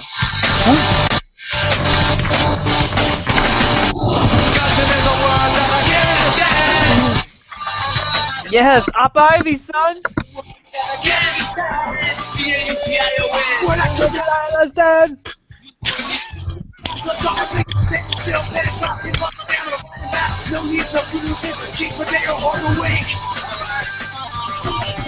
Cousin is a word that I can't understand. Cousin is a word that I can't understand. What I could not understand. I'm talking things that stand still, very fast to me, once again with a mind map. No weak, no good, no things that keep with their heart from weak. Cousin is a word that I can't understand. Cousin is a word that I can't understand. I didn't get it then. I think they got it now. Gotcha, my friend, go step in the water so you know you can swim. Cousin is a word that I can't understand. Cousin is a word that I can't understand. Cousin, can't understand. Cousin, can't understand. Yeah. Metal. Hey guys, Vincent Renfield here with my co-host The Beard, and we are Extracast. Are you guys tired of listening to professional filming podcasts? All the accurate and up-to-date news, all that hour-long, in-depth retrospectives. Well, when you're finished with this week's episode of Liberal, check us out at Extracast.com. We've got gore, we've got smut, we've got sleaze, we've got German hardbox and retro VHS reviews. And we do it all in a really fucking unprofessional manner. Right? So come check us out, because the power of cast compels you. Yes, very much so. So Yeah. go and check out Extracast, extracast.com. As you just heard, Chris, and not Vincent, because now apparently they have Chuck Connors on their podcast. In the immortal words of... My mother sucks cast in hell. Exactly. But no, they're good dudes, and they were pimping you actually, James, on the last show that I listened to, telling people to vote for you in the Rondo Awards. That's very sweet of them. They're so nice. I believe you can go to RondoAwards.com. Yes, sir. And you can vote for Mr. James Harris for Best Blog, or Doc Terror's Blog of Horrors. Or best log, as in the one I put in my toilet. Yeah. And while you're there, you can write us in as Best Podcast. Sure. We'll take that. Yeah, That'd be nice. For sure, yeah, I'll definitely take that. We'll take that. We'll suck your dick. Considering as a- that, like, there's a whole bunch of podcasts that are nominated on there, and I've never fucking heard of them in my life. Politics. Pretty much politics. But if you're not going to vote for us, the one on the ballot that I would vote for would be Killer POV. But Yeah, That's a great show. But you know, you can always vote for us. So. Can we talk Just about saying. Can we talk about how great Opt Ivy is? Opt Ivy. Opt Ivy. Jesse, have you been drinking? Maybe Op Ivy. That was when yeah. Tim Armstrong was good. Oh, and the singer, wasn't his name Jesse too? Yes, his name is Jesse Michael. Yeah. He was crazy, and then he went and lived in like a cabin and hid from everybody. Yeah. Mm-hmm. Yo, 'Cause that he was out. on- That they were playing on what was the fuck's name of that place? Gilman Street. Gilman Street, right? That's where Green Day started. A lot of Mhm. people started there. It was pretty Yeah, cool. well, Green Day started because they used to go to those shows. Rob Ivy was playing. And that's how they got the new Tim Armstrong, and that's why that like the whole Rancid Green Day boom was like almost together. Yes, sir. Anyway. The rise of pop punk. Yo, that was a good time. That was my jam back. I liked pop punk a lot. That was my jam back in like 1992. They don't make pop punk like they used to. Let me tell you. No, they don't. Paper lanterns. 23 years later. And I feel old because Jesse was probably like, what, like 3? Yeah, something like that. Something like that. I was like listening to that shit and Jesse was still fucking pooping his pants. Yeah. Which I guess isn't very different than today. No, because Dookie came out in '94 and I was around like 6 or 7 when it came out, and I was listening to that at that time. Jesse's like, I was 4 years old and listening to I was in my crib listening to Dookie. He was making Dookie and listening to Dookie. That's right. While you were having kids and shit, I was listening. I was not having kids at that point in time in my life. So yeah, check out Extracast. Good dudes. We love them. We support them. And you should listen to their stuff. So, with that being said, James is the host tonight, though. Ah, shit. You're going to make me talk. Okay, yeah. Sorry, I was eating a Cadbury egg. Yeah. It's okay. Those are tasty. More like a radberry egg in my What? I got your back, but you're best to watch your front. I like to bite them in half and then I lick out the center. I do that too. Yeah, you can practice for cunnilingus doing that. That's exactly what I do. I always use the little yolk as my my clitoris. Yep. Dude, I just bought a whole shitload of Cadbury eggs. I'm practicing so much cunnilingus.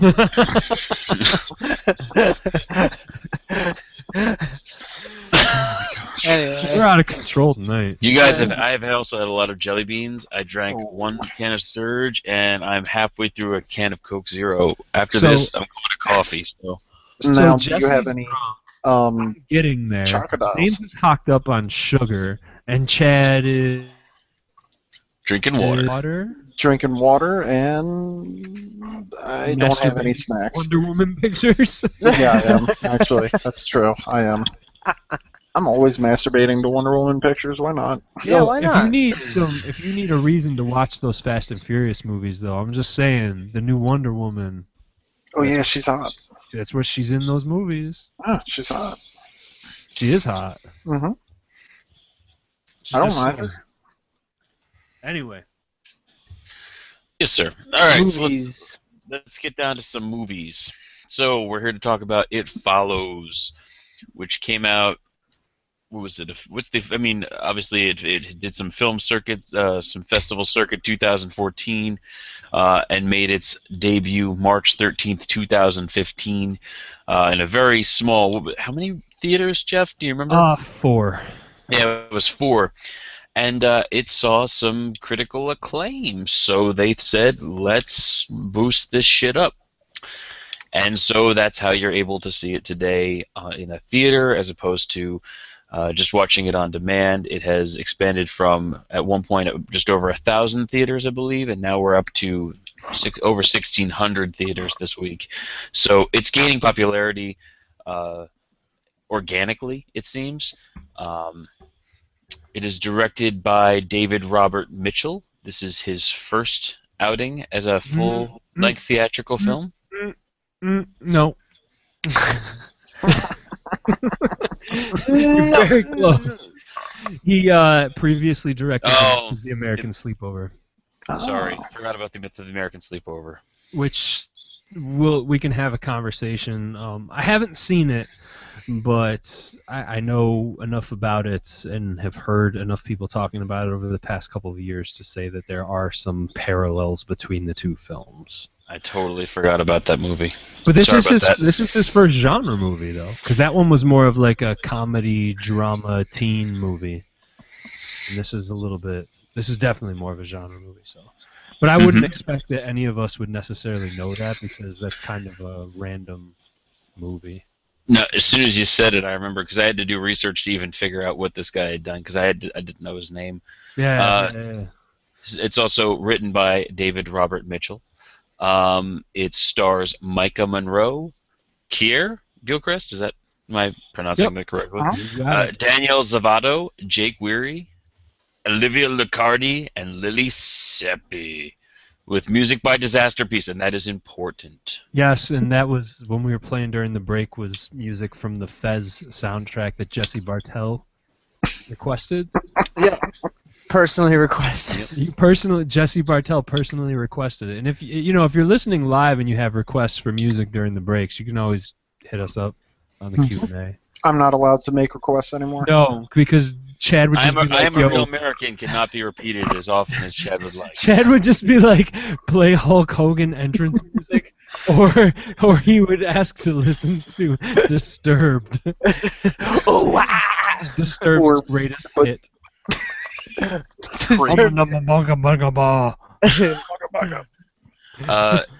This one is also important about this film, gentlemen, is that it's distributed by Radius, i.e. the Weinsteins. What is it? A smaller indie subsidiary. Is that the best way to describe that, Jeff? Would you say? Well, so Radius is the company, and the Weinstein company is. So I don't. It's weird because I don't really know 100% the relation between the two. Just that there is a relationship is important, I think. But I would say that the Weinsteins are the money.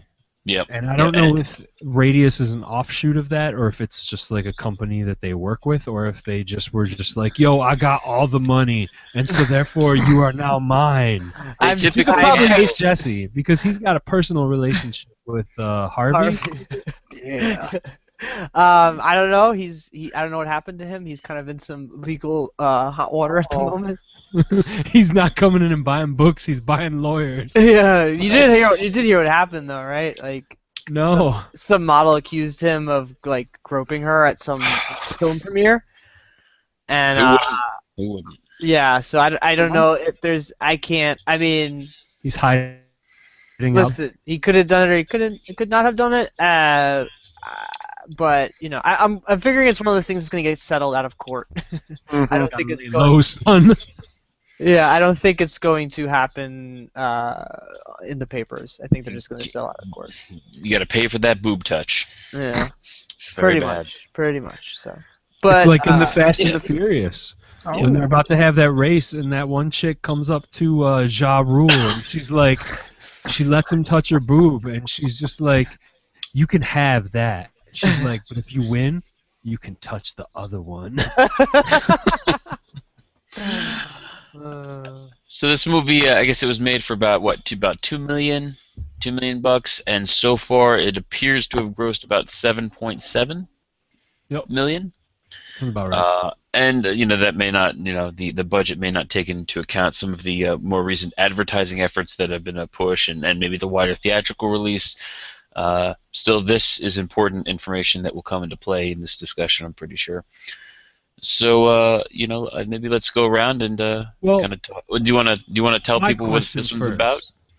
Well, my question first was going to be, do we want to talk about our opinions of the movie and then talk about the reception, or do we want to talk about, I guess, how do we want to deal with this? Do we want to talk about the interwebs first, or do we want to talk about the movie? Let's talk about the movie first. Yeah, the movie's more important. Yeah, let's give it its due and its kind of its spectrum, and maybe how we feel about it, and then let's immerse it in the bigger picture. Well, since Chad is getting initiated here into our group still, I'm gonna let Chad continues.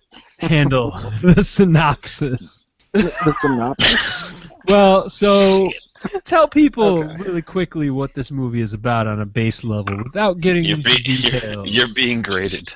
Jeez, the chick's a whore. That's what the story is. Ah. No, okay. So the chick has sex with a Put dude you on and the spot. Shut up. I tried to pass it off to Jeff, but he did not accept my pass. It was like the Hadoken. I tried to give it to him, and he just wouldn't take it. Hadoken. I'm just being difficult tonight. Yeah. My internet's being difficult, so therefore I'm being difficult. Passes on. Pass it on. Ah, Like that's the tagline from this movie, right? It's all Pay relevant. it forward. Bringing it back. Exactly. That's what this movie should have been called Pay It Forward. With Kevin Spacey and Helen Hunt. Helen Hunt just getting chased by naked guys the whole time. Right, naked Kevin Spacey. Kevin Spacey, who He just shows up, balls hanging out, standing on her masturbating roof. in the shower. sucking off Bryan Singer's boyfriend in the trailer park. Remember that story? Anyway. Yeah, yeah. Let's just Sure, sorry. let's move past that. Sure, sorry. I want to hear this story, actually. No. There's nothing to it. Okay.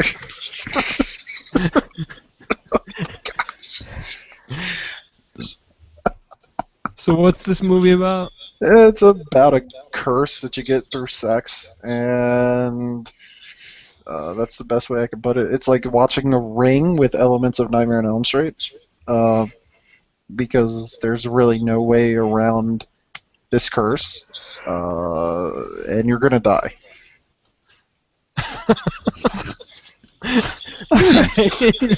Well, Jeff, I think he took you literally when you said don't say anything about the fleshing out of details. Yeah, exactly.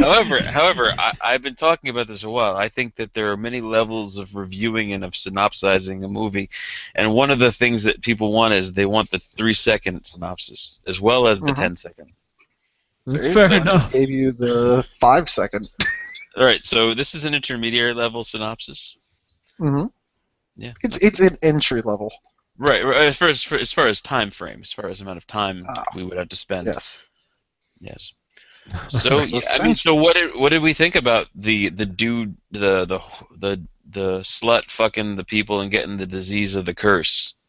And by this, do you mean what do we think about the movie? Yeah, no, yeah. So yeah. Jeff? What did you think of It Follows? What do I think about It Follows? Yeah. What do you think about this movie? This movie that, we're obviously kidding. This is a pretty. I don't know if it's deeper, but it's there's more to it, and we're having some fun with it. I would say, I'd say that we're just having fun in general. Most but of I us. think that somebody, I don't want this to be construed with we were being irreverently disrespectful to the movie because we wanted to trash it. No, I don't think so. And actually, to that point, I'm just being goofy tonight because. By goofy, do you mean drunk? Yeah, well, a little. I got a buzz. I got a sugar high, dude. I'm like on cloud 9. I'm surprised I'm speaking. I might as well just be masturbating in the corner. But for people who are regular listeners of this podcast, I don't think any of this is going to come as a surprise to anybody Excellent. that's out there. At least I wouldn't think so. And if it does, then I don't think you've been listening hard enough or often enough. I'm listening hard enough now. Yeah, exactly. Listen to you so hard. For people who are listening for the first time, I apologize, but not really, because I don't really care. But no, I mean, as far as this movie goes, it's a movie that I was looking forward to, and obviously there's been a lot of talk and discussion, and well, for lack of a better word, hype, right? It's what we've been hearing about for the last month. Yep. Just everybody being like, "Oh my God, scariest movie ever!" Blah blah blah. It's basically this movie is this year's Babadook. And to that extent, there's been the same amount of naysayers, I think, as the Babadook, and there's been all of that same thing. I think really with this one though, the difference is that it was supposed to go to VOD. And then they chose to change their strategy and put it over into theaters. And we can have that discussion a little bit later, but there's been people complaining about the fact that they put it into theaters, and there's been people calling this a flop, and there's been people saying X, Y, and Z, and basically just either attacking the movie or completely praising it, which, okay, it's neither here nor there. That's going to happen, no matter which way you look at it. But my personal opinion going into this was, again, I like to curb my expectations, and I like to judge movies based on what I see.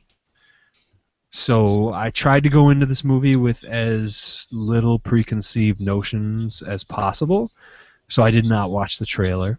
I knew the, I guess, general conceit of the movie going into it, and I knew that it was about this thing that gets passed between people that are having sex, and that it was supposed to be spooky, quote unquote. And quite frankly, I really like this movie a lot. I think it is one of the, well, okay, so we're 3 months into the year so far, right? We got we are within the 4th month now. It is happening. Right. Three full months though behind us at this point. And this is one of my favorite movies of the year so far. Which again, it's still really early. I think probably my favorite movie of this year so far is probably Spring, which we talked about last week. But I think this is a close second. And I kind of talked a little bit about this last week because I had already seen it, but I guess it should be a testament to my opinion of the movie that I've seen this movie twice already in the theater. I saw it twice last week because I went to see it last Thursday night, which was the first night that it played out here in the theaters, and I also went to see this on Tuesday, I think it was, Tuesday night as well. Because I wanted to see it again, just to kind of refresh my mind and also just to kind of make sure what I thought about it. And quite frankly, I like it a lot. It's also something that I guess I could say about it that is in the positive aspect or in the things that are interesting about it is the fact that this movie actually made me jump.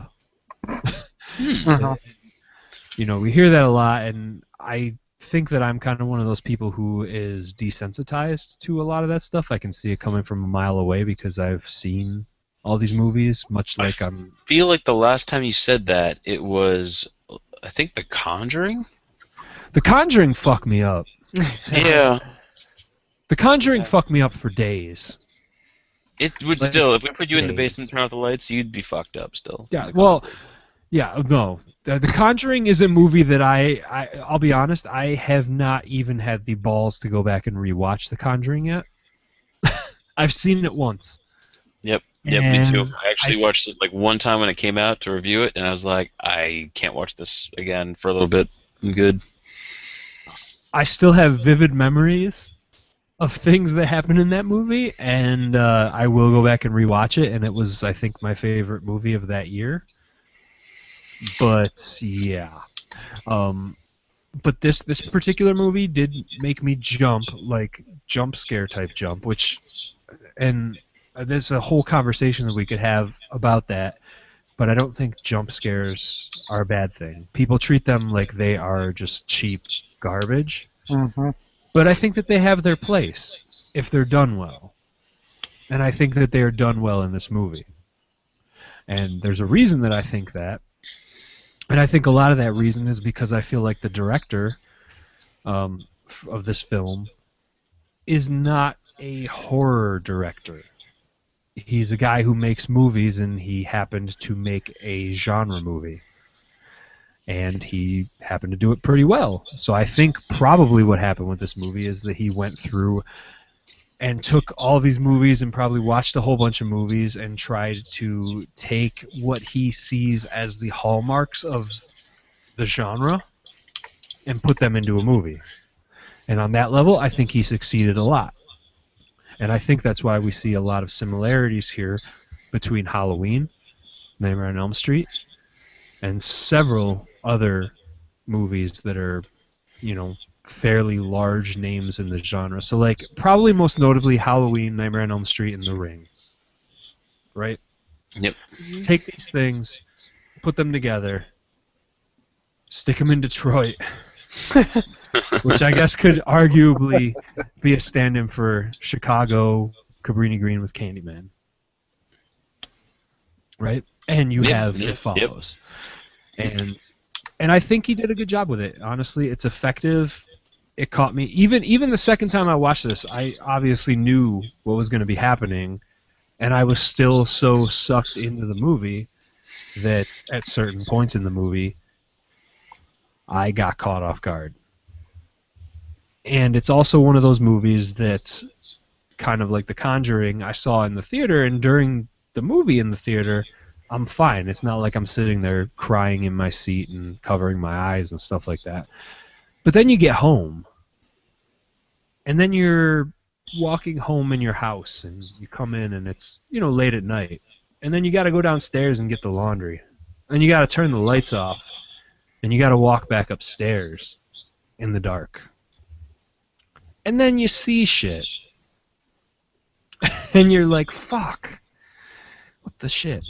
So it kind of stuck with me on that level too, which is something that The Conjuring did. So there was some imagery in here. I love the music. The score by Disasterpiece that was already mentioned is fucking phenomenal. Like, really good. Like, I feel like it's like John Carpenter meets something. I don't even know what else, but I think my quote the other day was that I was just walking around listening to it, and I felt like I was living in a John Carpenter movie. And it was pretty awesome. And, the score's great, acting is great. I think pretty much everything's on point with the movie. I don't think it's a perfect movie, but I don't really think that there are any perfect movies necessarily. But and the question comes into, do I think that this is overhyped or whatever? And I hate to use that term. I don't think it's mind-blowing. I don't think it's the best movie I've ever seen, and I certainly don't think it's the scariest thing I've ever seen. But it was well made. It was effective. And it just all around works for me. So I really like it, and I would almost go and say that I kind of love it. So Cool.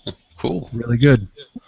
Chad, what do you think of It Follows? I actually, Jeff was saying that he didn't watch any trailers and he kind of knew what it was going to be kind of about. I was kind of similar, just because I didn't want to see any trailers. I didn't know a thing about the plot. I didn't know anybody who was involved, so I really wanted to kind of keep it like that. And I think that that's one of I want to say that that's one of the few movies that I've actually done that where, I've just heard so many good things about it. And of course, at first it was like, oh yeah, this movie's great, and then it went to, mixed reactions, so I was definitely getting more and more interested, so I didn't really want to spoil anything going into it. So, that was kind of an advantage I had, and, I think that kind of worked in my advantage. I think that if I had kind of known any of the details, I probably wouldn't have been as interested into it as I was walking in, because it is a cool. On paper, I don't think it's the greatest idea in the world, but the way they pulled it off, I definitely think made it interesting enough to watch. So, it definitely works. I walked out of the theater and I loved it. Like Jeff said, was it the greatest movie I've ever seen? No, but it's definitely, a movie I would nominate it for, best horror, this far. I would put it up with Babadook, which I still think is, I consider that 2015, because I saw it in 2015, so, it's a movie that made me, like, second guess everything. And I'm not going to, give too much spoiler or whatever, but it was a movie where, and I like movies that I can, like, sit there and invest my, time and energy in, and that's usually a hallmark of a movie that I would want to see. And I was, like, second guessing the whole time. Like, there were scenes that I was just like, oh, this is going to happen, that's going to happen, and all of a sudden it just didn't happen. So, I mean, in that regard, I really liked it.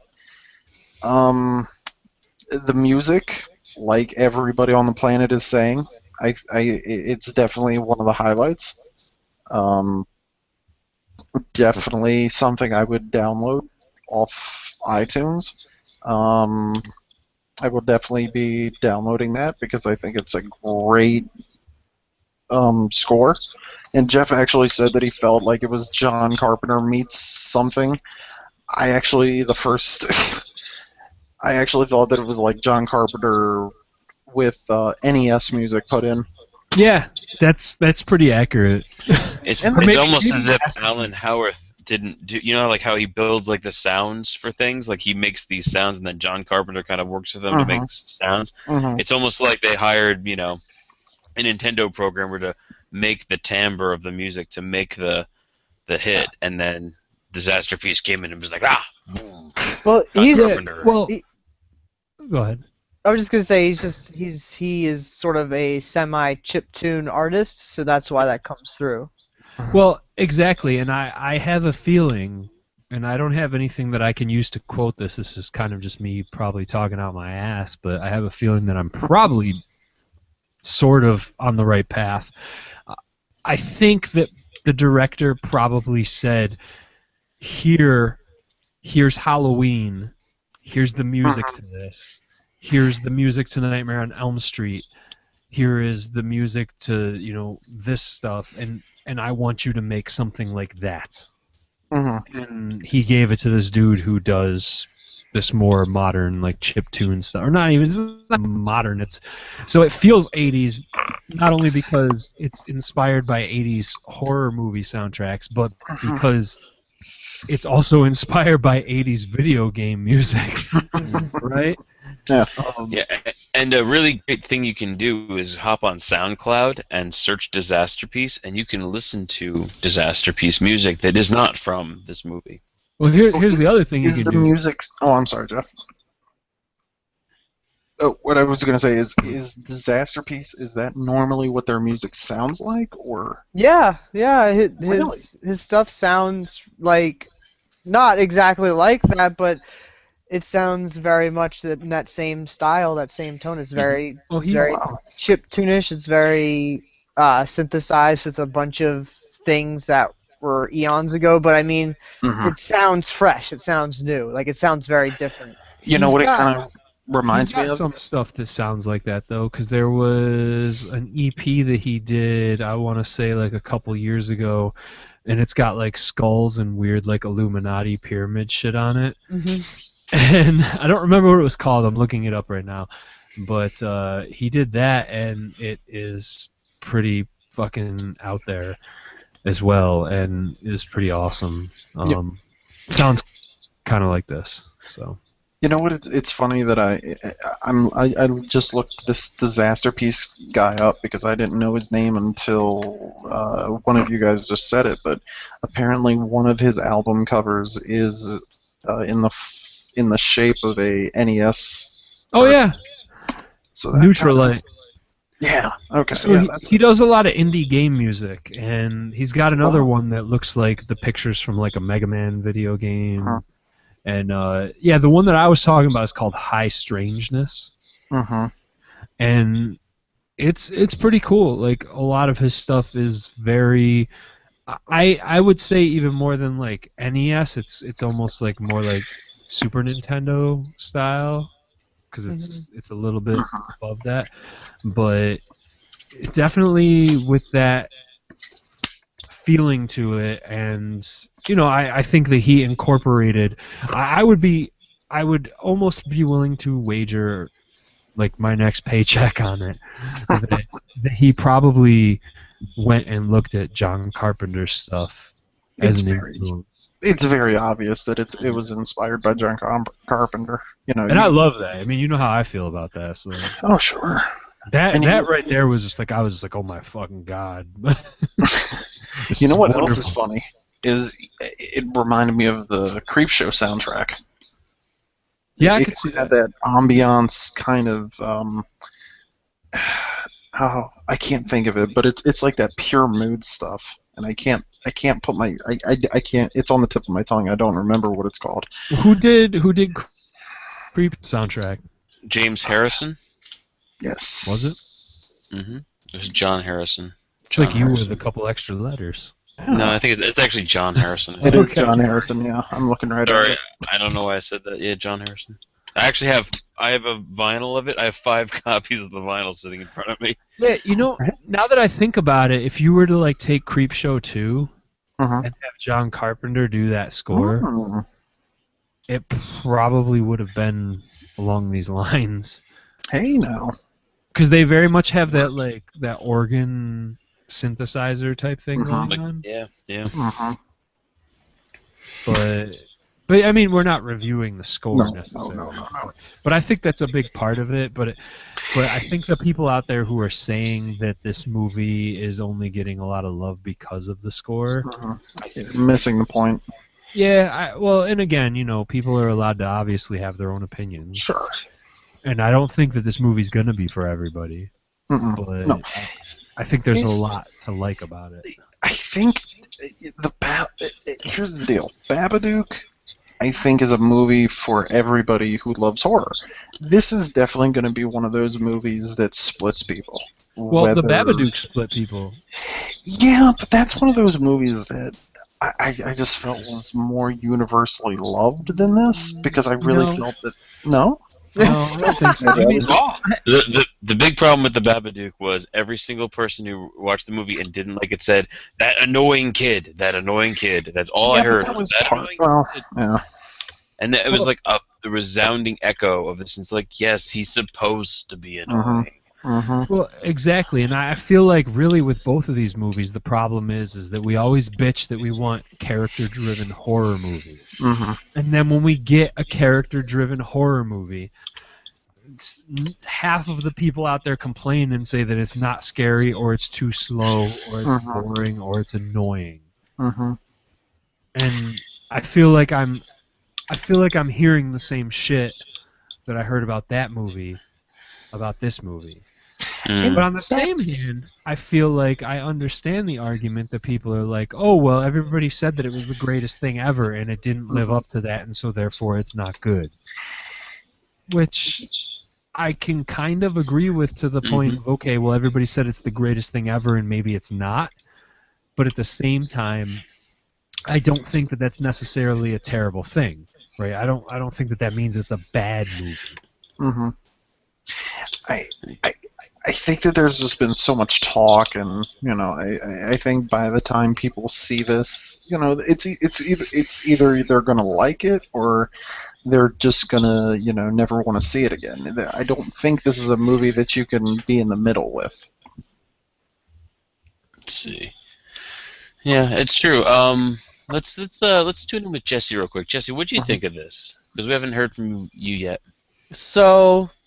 If you're still there, Jesse. Yeah, I'm here. He's like, I like Fez. Yeah, Fez is a video game that's good. I forgot to I gave Jesse too much time to drink. Oh, shit. No, I'm one of the people who... I liked it. I really liked it. And I liked it more with a second viewing, but I still didn't love it.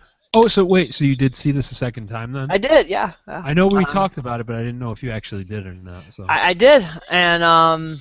yeah, I definitely liked it a little more the second time, but the issues I had with the movie were still there because So about maybe halfway to an hour into the movie, there is a scene in which the film decides to get a little more showy about what it's doing, and for me, that's where I kind of lost my feelings for it, where I really loved that first half, and then once it decides to get really showy, it turns into a version of the story that I didn't think would be a good fit for it, and I had a really hard time breaking away from my desire for it to be different than what I was seeing. And so when I went to see the second time, I was hoping that my feelings on it would, I'd be a little more open-minded, but I still just couldn't get around what I felt about what happens to it. So now, can I ask really quick, is that certain scene happen to be something about a beach? Yeah. Okay. I just wanted to make sure that from my own reference point, without spoiling anything. If you've seen the movie, you will know what I'm talking about. But. So I like the movie as this like snapshot of Detroit and urban decay, like like degradation, right? Yep.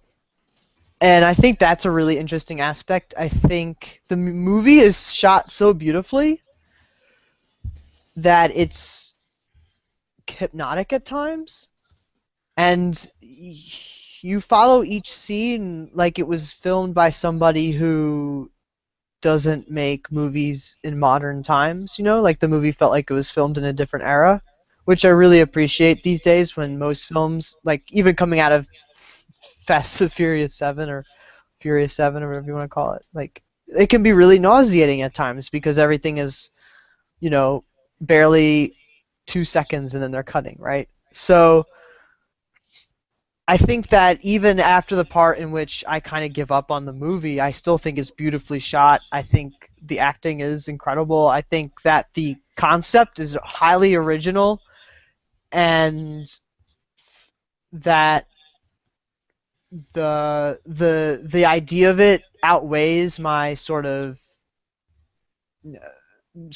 criticism on the package itself, right? So like the movie itself has so much merit to it. Has so much. It's so unique that you just can't ignore it, and I can't dislike it for any reasons. But I like it quite a bit, and it's a movie that even though I walked out of and wasn't like Guardians of the Galaxy, where I was like, oh my god, I was like this huge experience, but it was like I was thinking about it for days. You know, I was thinking about it for a really long time, and I think that even at the end of the year when we do our best of list, like even though this is not a film that I loved, and I there's probably gonna be films that I see that I think are way better, I think that this film will end up there because I think I've thought about it so much, and I think that it's such a great piece of discussion. It's such like a great icebreaker for if you're talking to people about movies or horror movies, because you can just start going off on these really nice tangents about it if they've seen it.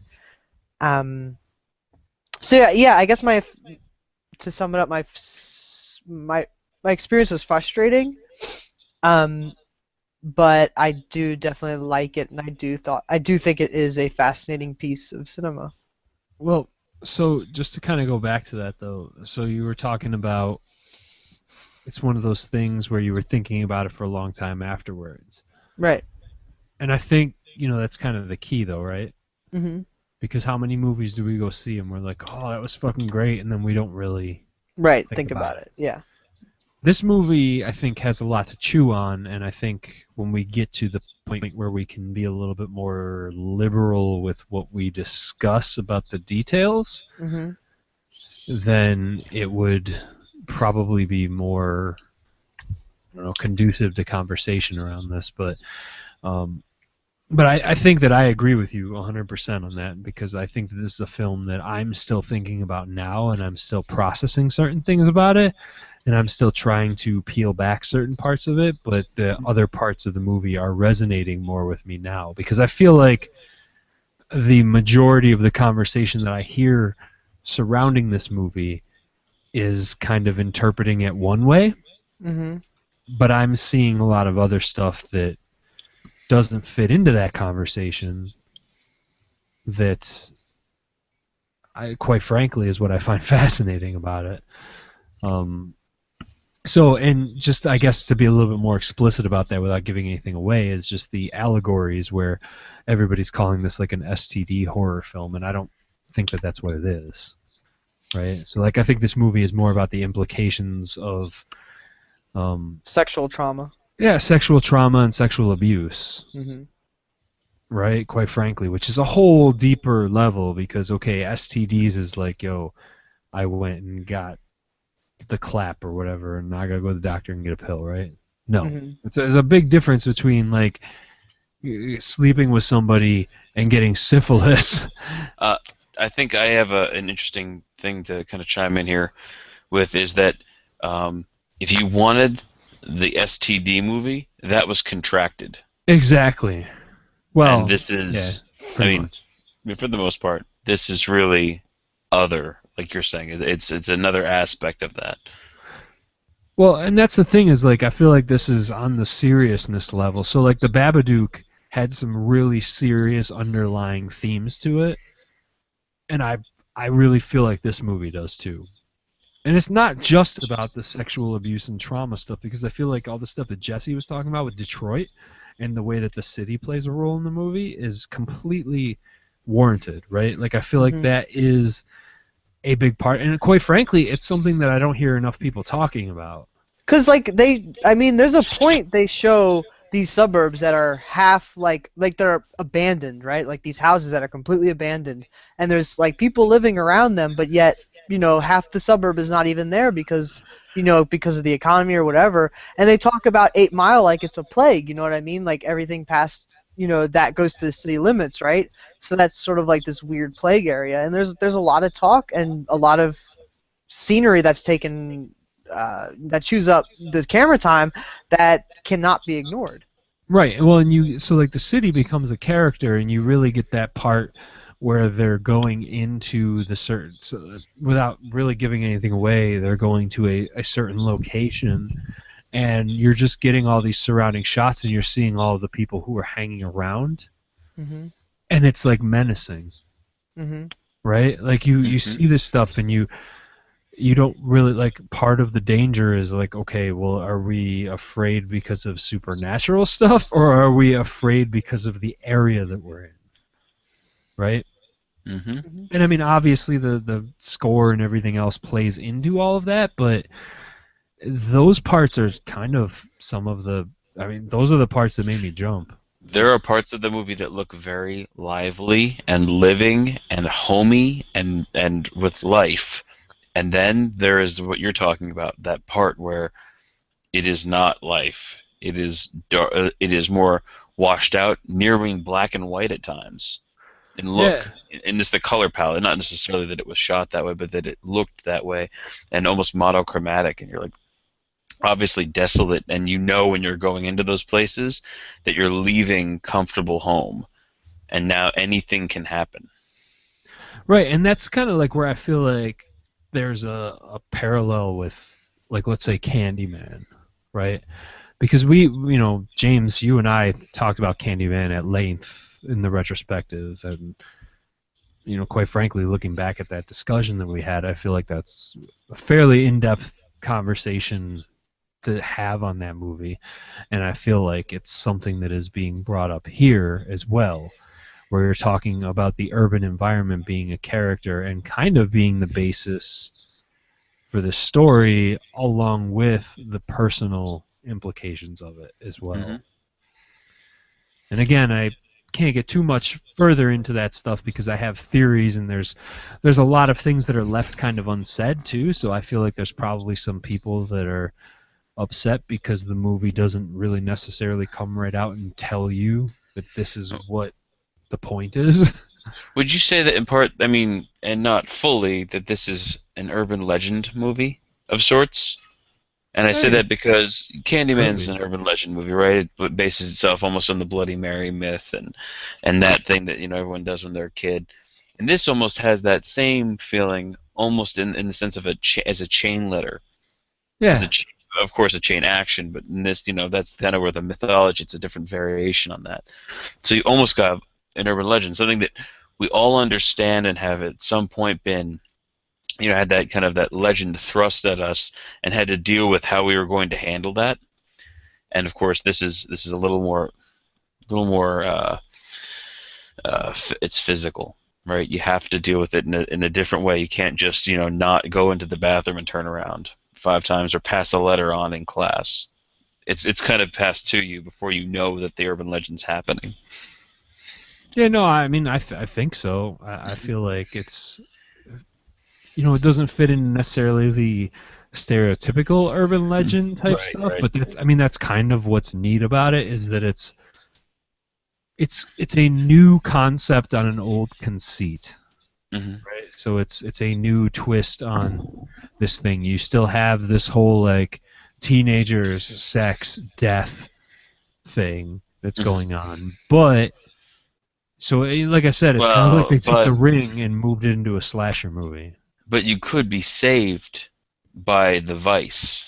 Well, but at the same time, that's also part of the problem, right? Because like as we were talking about with like sexual trauma and abuse, and that's I don't want to get too much into the specifics on it, but so you can be saved by it, but you're never actually saved by it because of the way that the rules work, right? Mm-hmm. And this is a movie that works on rules, and it lays the rules right out there, flat out at the beginning. Yep. You know what I mean? Mm-hmm. Like they're very much like, here are the fucking rules, and we were saying this I think last week. Sometimes you don't like that, you know. Sometimes, you know, it's like great, everything you just said, everything great, thanks for just doing all that. But this case, it works very well. Yeah, and it makes sense in this case because the reason that you get those rules is because you get that one character telling the other character, and again, I'm trying to be not particular, but you get that one character telling the other character the rules, and they have a reason why they're telling the other character that, and it's a purely selfish reason. But at the same time, like some people might be like, oh my, because we see these pictures, and I guess it's fair enough to say because in the marketing and all the other stuff, we see the pictures of Micah Monroe like in her underwear tied to the wheelchair, right? Mm-hmm. Mm-hmm. And you're looking at it and you're like, this is a fucking, like, what is this? Like, it's some torture porn shit, right? That's what I thought it was before I saw it. Right, but you know what? Like, no, and also not having watched the trailer and not hearing anything about it, I just heard, you know, the word of mouth. That's all I heard. Exactly, but like, it's one of those things where you, like, I don't necessarily feel like that dude is being like a terrible fucking person, like, because I've heard a lot of people like, oh, he's fucking. It's like, I think he's actually kind of trying to do what he thinks is the right thing, because he's essentially. By his actions, he is selflessly, in a sense, there's a selfless act where he is trying to assist the people before him. Well, there's that, and then there's also him being selfish in the fact that, hey, I don't want to have to deal with this. Because, quite frankly, this whole thing is you pass on whatever it is, this curse, but if something happens to you, then it comes back, or if something happens to that person, then it comes back to you. So he's being selfless and being like, hey, I want you to understand this thing so that you can get past this. But also it's because if you die, then I'm fucked. Then I have to deal with this again. And he doesn't want to deal with it, right? So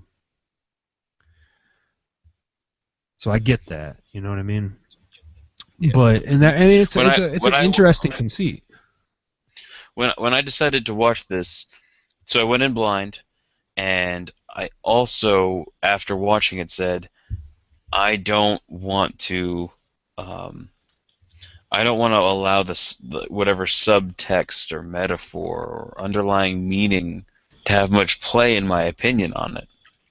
And I said that because, you know, and I kind of, you know, hearkened it to, you know, oh, Night of the Living Dead's this movie about race and whatnot, and I didn't want to do that to that movie because I love that movie for being a scary movie. I understand how the you know, race plays into, say, like Night of the Living Dead, and in this, the same thing. How there's, you know, some kind of, you know, underlying, you know, metaphor for some kind of a sexual aspect, and I said I just don't want that. I just want to enjoy the pure simplicity of what's going on the screen. So I kind of have distanced myself from it a little bit, trying to almost remove a little bit of that analysis, just to be scared of it, as a very just, this is what happens, this is the supernatural thing here, and this is how people deal with it. Yeah, no, that makes sense. Yeah, I mean, it's another way to do it, because with the Babadook, for instance, where there's a very clear underlying kind of thing that's, well, maybe it's not so clear, but with an underlying meaning like that, I sat there and I evolved the you know, and analyzed it and just tried to, you know, just play around with it and see how I related to it, and it almost removed some of the terror that I enjoyed about the movie and what I was afraid of in the movie. And I got it, and I connected, and I found that I was very sympathetic to the character based on that kind of. But with this one, I almost didn't want to ruin the scare anymore by making it, you know, scholarly or whatever, you know. critical. I mean, I didn't really have that problem because... So, I didn't get the whole, oh my god, I'm so fucking terrified. I didn't get the poop your pants stuff, right, while I was watching it, but... I did actually a little. That's the weird thing. I had some really good moments. I got that physical, like, they give you the jump scare that comes out of nowhere, and it fucking worked because I was, like, so into this. Two of the spots, and actually watching it the second time, it was almost more effective because I knew certain things were coming up, and I was dreading the fact that I was going to have to watch that again. And it's because of the fact, because when you see this thing, this entity, this thing that's following the characters, right? Like, literally, it follows you. And that's the other conceit that's pretty cool about it, is the fact that this thing, they're just like, wherever you are, like, it's okay, you can go, you can do this, but whatever you're doing, it's walking towards you. And that's its thing, right? Like, it might take you 2 days to get to you, but it's still walking towards you. It's like, literally, you go back to, like, Jaws and look at where they're talking about sharks, and they're talking, like, where Quint is talking about this thing that's it just does this stuff, and it just comes at you, and that's all that it knows, and that's all that it does. And that's what this thing is, right? It's just a matter of what it looks like. And some of the stuff, the way that it depicts itself, is pretty fucked up when you really look at it, right? And again, I don't want to get too specific on it because I feel like that would give away some stuff. At least that's part of the mystery, a little bit of it, and it's kind of the fun, right? How it evolves, the character evolves, or the it, what the it is. Mm-hmm. And the way that it chooses to display itself. And I feel like all of that kind of comes to a head towards the end in something that I feel has much more far-reaching implications into what this movie is. Mm-hmm. No. And I've heard people talk about the ending, and some people are just like, oh, I don't get it, or they're upset about the ending, and I'm just like, well, that's kind of part of the whole thing, right? Like, if you... And again, I don't want to talk about it, so it's difficult, but if you're following all the notes and if you're looking at the stuff and watching all the stuff they're laying out for you, yeah, it's not all spelled out 100%, but if you use, I guess your intuition is probably as good a way to explain it as anything, but if you use your intuition on that, you can really read in some seriously fucked up shit. And this is a movie that is completely centered on young people. So, like, all of the adults in the movie, if you notice, they're always kind of, like, out of focus and or have their backs turned. And, like, the mother in the movie is always, like, just drinking and smoking and not paying attention to the kids. She's right? she's sort of like nebulous. I mean, all the adults are sort of nebulous to the whole thing. Yeah. Until one shows up. But I mean, and that's very Nightmare on Elm Street. Well, I was gonna say minus the forms that come after. Yeah, because the forms can be adult shaped. Well, they're all adults. Yeah. They're all adults. Well, no, there's that little kid, and there's. Well, yeah, there's that. I mean, there's a couple of things, but it's interesting what the shape that this thing takes and how it decides that, and I'm still not quite sure that I understand that whole piece and that whole conceit, like, because they make a big deal out of, well, this thing can take the form of somebody that you care about and it does it to mess with you, but I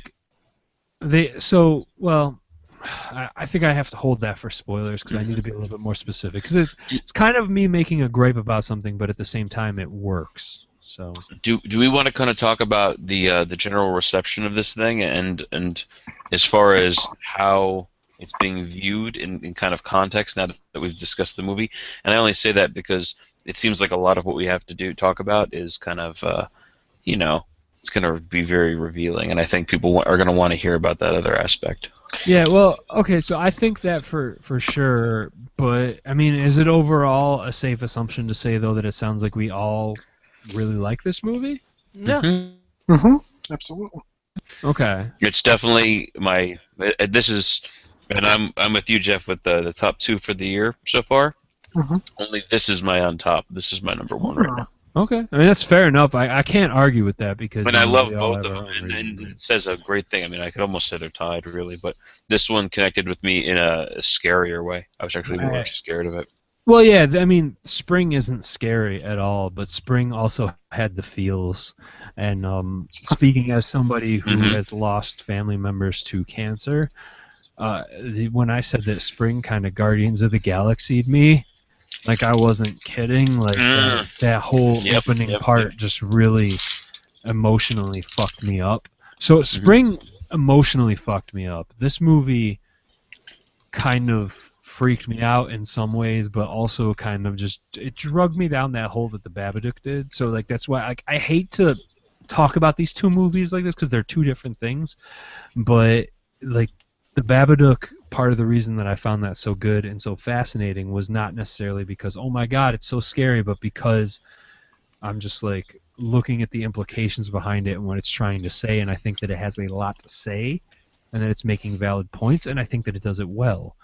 And I think that this movie is in the very same ballpark, except for this movie actually, like, you know, I think, you know, I actually it's probably fairly consistent and probably close in the amount of creepiness that it puts off, right?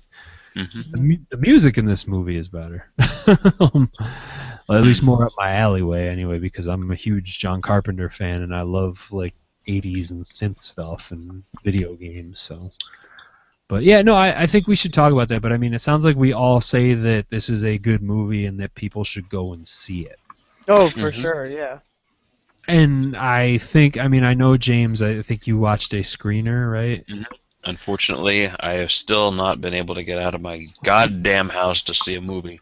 Right, well, I mean, it's understandable. You've got, like, several children and another one coming and a dog. And every time I get a free moment, man, if something stupid doesn't happen. Like tonight, I was like, oh, I'm going to go see the movie. Not this podcast came up, but suddenly my wife's like, oh, we have to go shopping. I was like, we have to go shopping. Okay, so I have to go shopping. So now tomorrow night it'll be the next thing. And, you know, it's the chances of me getting out to a theater is just impossible, which is why when they actually delayed the VOD, I was like, no, because getting out is, and the theater's 2 miles away from my goddamn house. That's the worst part, dude. I could walk to the theater, and I can't get there. Well, that's where it comes into the fact that I just don't sleep. Like they don't do late night showings a whole lot there either. In all fairness. Okay, well, that's kind of suck because they've been doing them at like 10:30 here, and it's some of the bigger movies they'll do that, or on the opening night they do it, and that's great because then I can get out. Where it's like I can go see this, and that just means that I'm going to be up until 1 o'clock in the morning. And some people will be like, "Oh my God, I can't believe it!" But I'm just like, you know what? If I don't go watch that, I'm just going to be at home. Yep. Awake. Watching Lisa Ann. It's everything. Jesse's like, so if you're playing the Dead Air drinking game, every time Jesse says Lisa Ann. I did buy the vinyl of the soundtrack though. Sweet. Nice. Yeah, and it comes with a digital download code, so I was like, yes, sweet.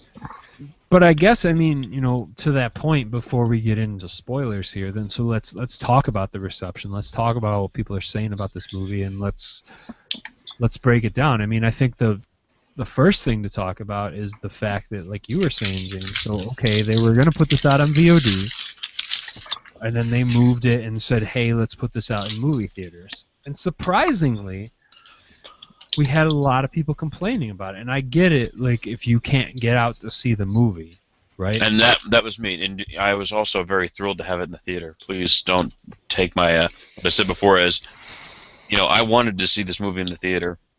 I was almost hoping you could do them both because, man, I would have loved to have been able just to watch it. But I did look out, and somebody sent me a screener. And unlike our compatriot Sean Savage, who received the same link, my bit rate was higher, and it looked really good. And I watched it on my TV instead of my computer, so it was a very protected screener, and so I was able to watch it that way. Well, and that is definitely an important thing, right? Because I think that for this movie, part of the important thing about seeing it in a theater is, number one, seeing it with other people. Mm-hmm.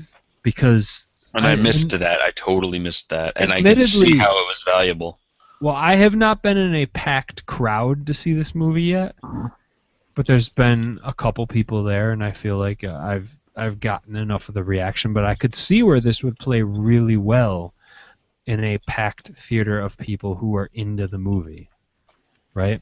But the other thing is that fucking score, when it's blaring out of the 5.1 soundtrack really loud, is very effective.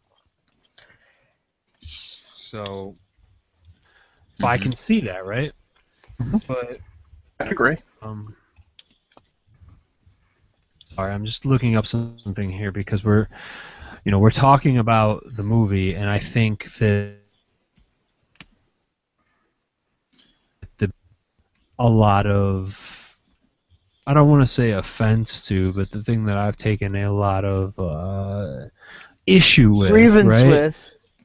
Yeah, grievance with is the fact that, so this movie came out, and they were like, hey, movie's coming out in movie theaters, and everybody's like, oh my god, you need to go see this movie, everybody should see this movie, blah blah blah, right?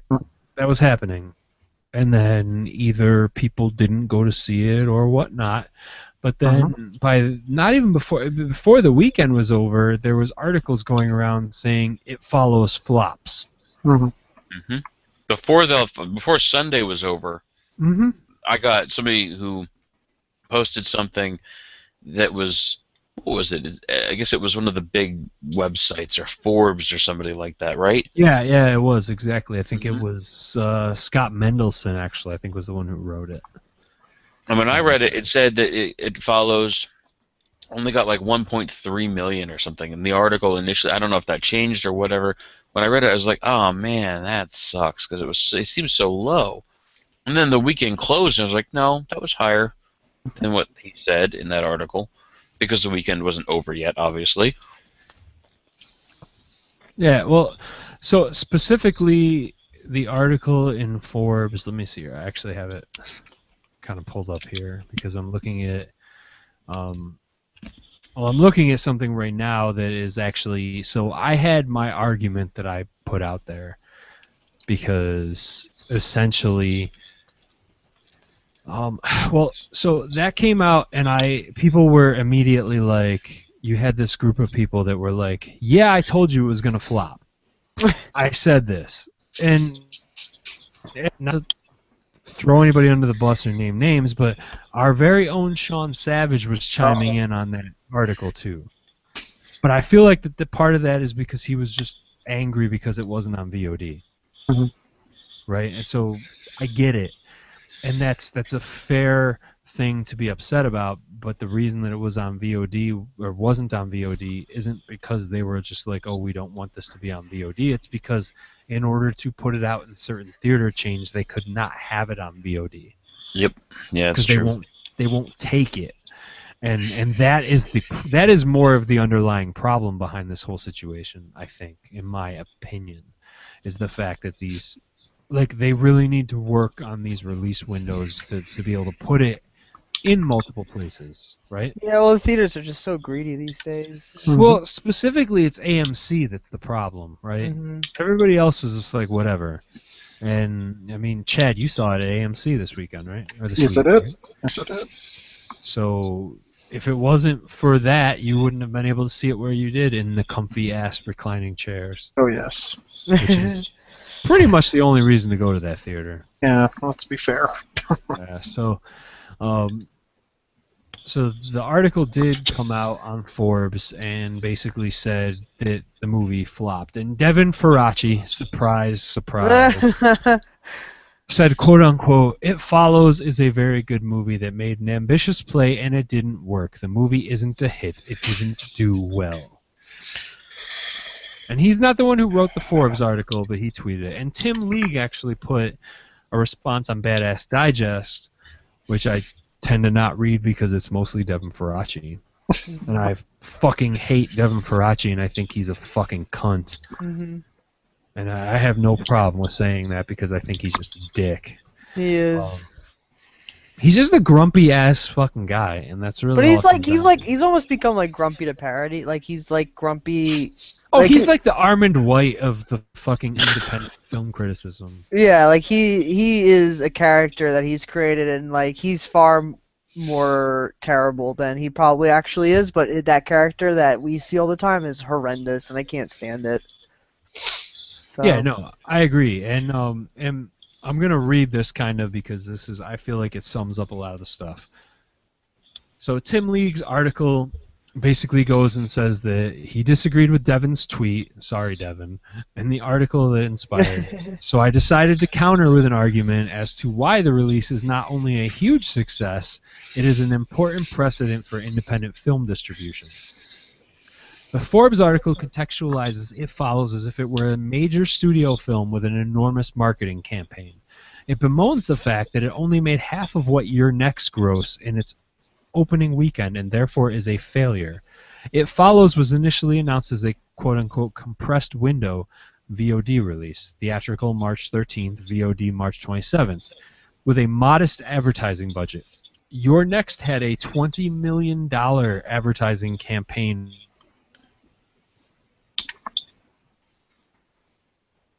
It went wide week 1 on 2,437 screens, more than twice that of It Follows' week 3 expansion. And the fees to license Lou Reed's Perfect Day just for the Your Next trailer are likely comparable to the initial marketing budget of It Follows. This just isn't a fair comparative measure. And despite the marketing budget handicap, It Follows was the 5th highest grossing film in the nation last weekend. Number 4 was freaking Cinderella. It Follows vastly outgrossed the giant, hugely promoted Liam Neeson. His name, man, it's killing me. Liam Neeson thriller Run All Night, also in its 3rd week of release. The $3,129 per screen average was the 5th highest of all top 20 grossing movies of the weekend. All of this was done by a movie from an unknown director, a cast with no name recognition, and a very limited advertising budget. It Follows is on track to gross more than $12 million, is already the highest grossing film in the history of Radius, which Piercer, I believe, which everybody was calling a giant fucking success. And Snowpiercer was only on like 300 screens, only a couple $1 million, and it boasts a 95% certified fresh on Rotten Tomatoes and should not be painted as the independent, or should be painted as the independent film success story of the year and not a flop. So, I mean, he goes on in here and backs all this stuff up with talking about stuff with CEOs and Radius and other people. And I think essentially what it gets down to is the point that people are just assuming that because this movie got pushed out wide, that there was this huge marketing budget behind it. And when you think about it, there really wasn't. It's word of mouth. Well, they put out a bunch of... So the way that they're doing this is very much the distribution model that they used to follow back in the day. Yep, this is like... Did this make you think of a certain movie that maybe Halloween? John Carpenter... Oh, yeah, hey, there it is. Yeah, so it's like, hey, it comes out here, people see it. It goes a little bit wider, it goes in every weekend, and that's how all the movies used to be back in the day. I mean, even Star Wars to a point, right? Until Jaws came out and was just like, yo, this is what the fuck we're going to do. And I'll tell you, the only thing that really is stopping this movie from being a total Halloween-style juggernaut is that the system kind of changed a little bit. There's so many big releases every weekend, it can't just like zoom up and try to do the 50 million thing, you know? Like, right. It would take 50 million to get it to be the greatest movie in the nation, as opposed to when Halloween came out, it was a little more modest. It was obtainable. So last week it was against all those movies. And quite frankly, I think it's fucking idiotic to think that this movie's going to come out and make like $50 million. You know what's weird about this? You know what no one is bringing up is you said Cinderella came in at number 4, right? Yeah. Now, how much budget do you think that movie had? Like, well, probably that a lot more movie than this. fucking destroyed the first week that it was out. But it's in the typical model where you see that first week and then it drops by like 50%. Right. 50%, What I'm saying is you've got, It Follows at number 5, and you've got Cinderella at number 4. It's in the top 5. I mean, by no way, shape, or form can you consider anything in the top 10 alone really a failure. I mean, at least in my opinion. I don't really think... I don't know who this guy that wrote this article was, but he just sounds... Oh, well, then he's a moron. Well, the problem is that people are trying to judge it based on the box office trends, and quite frankly, a movie that is made for $2 million that has a tiny marketing campaign behind it should not be put up against Cinderella, which is like $100 million movie that has a giant marketing campaign. And it's like the same thing that I said when we were talking about this, and I posted the thing because only a couple days after I was defending this movie, the article came out that was like, this movie is on point to become Radius's #1 grossing film ever. In other words, it's making money, it's making profit. Radius is obviously happy with that. They rolled it out into more theaters. That's not a bad thing. Like, just because the per-screen average isn't as high as other things doesn't mean that the movie's a flop. You have to take in all of the variables with it. And my point to that fact was just saying... I bet you everybody's going to complain this week because It Follows is going to get crushed by Furious 7. Right? It's going to get crushed by Furious 7. But Furious 7's fucking marketing budget was more than everything that this movie has had cost-wise combined. And if you throw all that out there, yeah, it's a fucking flop, I guess. But it's not really a flop because this movie was cheap to make. To put it into theaters doesn't really cost them money because they just signed the contracts. I'm sure there's some stuff that has to happen, but it's really the marketing. And what have they done for marketing? Some TV spots, okay. Some YouTube spots. YouTube spots don't cost that much money, I'm sure. And then other than that, everything else has been all these fucking things that are put up on Facebook that are just the Friday the 13th font in pink lettering over stills from the movie. And other than that, it's just been all the people either bitching about the movie or praising the movie. Can I kind of add something to something you said? Yeah. Because you had said that a box office doesn't make a movie a real success. I've had this discussion with so many people, and I just kind of want to just take a minute to rant. If a movie makes a certain amount of money, that doesn't mean jack shit. It can still be a shitty movie. It just means it has the best marketing team in the world. Like, exactly. I've had this discussion 1,000 times. If you're going to look at a movie like, I can't even figure one out. But if your argument is, well, it was the #1 movie for 4 weeks. Ouija. Yeah, that doesn't mean jack shit. Ouija was #1 for 2 weeks in a row. Yeah, I don't get it. That movie is arguably dog shit. But that's the thing is that like money doesn't mean anything sometimes, but it does in this case because if It Follows does make a lot of money, that gives a signal to the studios to be like, hey, make more movies like this that are good. Well, and the problem is though, is the studios what they would take away from it is make more movies where there's a ghostly-like apparition that gets past the people and they have sex. Not, hey, pick up more interesting independent films and distribute them. So it's kind of important that this movie make money. It's very important that this movie make money because without horror movies making money at the box office, and the companies don't want to put money into them. But it really comes down to is horror is alive and well. Genre movies are alive and well. You're always going to find this shit on VOD. Do you want to see this on VOD or do you want to see it in the theater? And quite frankly, what Tim League is getting at is that well, it gets kind of tough because without reading the whole article, and like I said, you can look it up on Badass Digest, but what he's saying is, quote, I mean, this is basically his summation of it, is that my hope is that It Follows will be remembered not as just a great new horror film, but as the movie that paved the way to a new, flexible, nimble partnership between cinemas, VOD platforms, and iTunes. I firmly believe that a new paradigm could benefit filmmakers and all parties involved, and in the meantime, check out It Follows in a theater near you. It's a really fun movie and great cinematic experience. So basically the problem is that we have the separation between VOD and theaters. Mm-hmm. In a perfect world, in my opinion especially, and I agree with this, I think that movies would come out on VOD and in the theater at the same time. And you get to fucking pick your poison. You don't want to go to the movies? That's great. Watch it on VOD. Mm-hmm. You want to go to the movies? Go to the fucking movies. I would pick the movies because I love watching these things on a giant fucking screen that's like the size of my entire basement. You know what I mean? Yeah. But at the same level, like, I get it. Like, there are times that I just cannot get out to the movie theater, and sometimes VOD is wonderful for that. And the problem really is that these theaters are just like, fuck you. If your movie's on VOD, we won't play it. And when I say that, I'm mostly talking about AMC theaters. Mm-hmm. So, you know, if this movie's on VOD, you wouldn't have been able to go and sit in the comfy-ass recliner chair and watch it. True.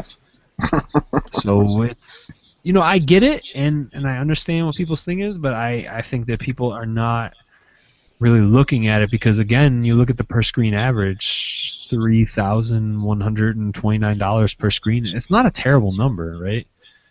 And like I said, realistically, you need to look at the marketing campaign. You need to look at how much money these people are putting into these releases. And this is a very low investment on their end. Mm-hmm. And the Weinsteins are a bunch of greedy motherfuckers. And I say that in the best way possible. And when I say that, I mean that if this was costing them shitloads of money, they wouldn't put it out in this many theaters. They're not idiots. The budget, I feel like the budget that they got it for, maybe. And again, I'm not really as knowledgeable with that stuff as you guys are, but I'm assuming, like, for a low budget movie, what I feel like if it's going to be in the theater or whatever you make is still going to be a pretty good, raking in, especially for like a horror. I mean, am I wrong on that, or? No, I mean, and that's like, I really encourage people to check out this Tim League article though, because he really kind of points out everything, and I think that it really fits in with the argument that I was making and puts it way more eloquently than I probably ever could, because he's a smart guy. I mean, he owns his own distribution company. Fucking, they picked up Spring. That's like, I love that movie.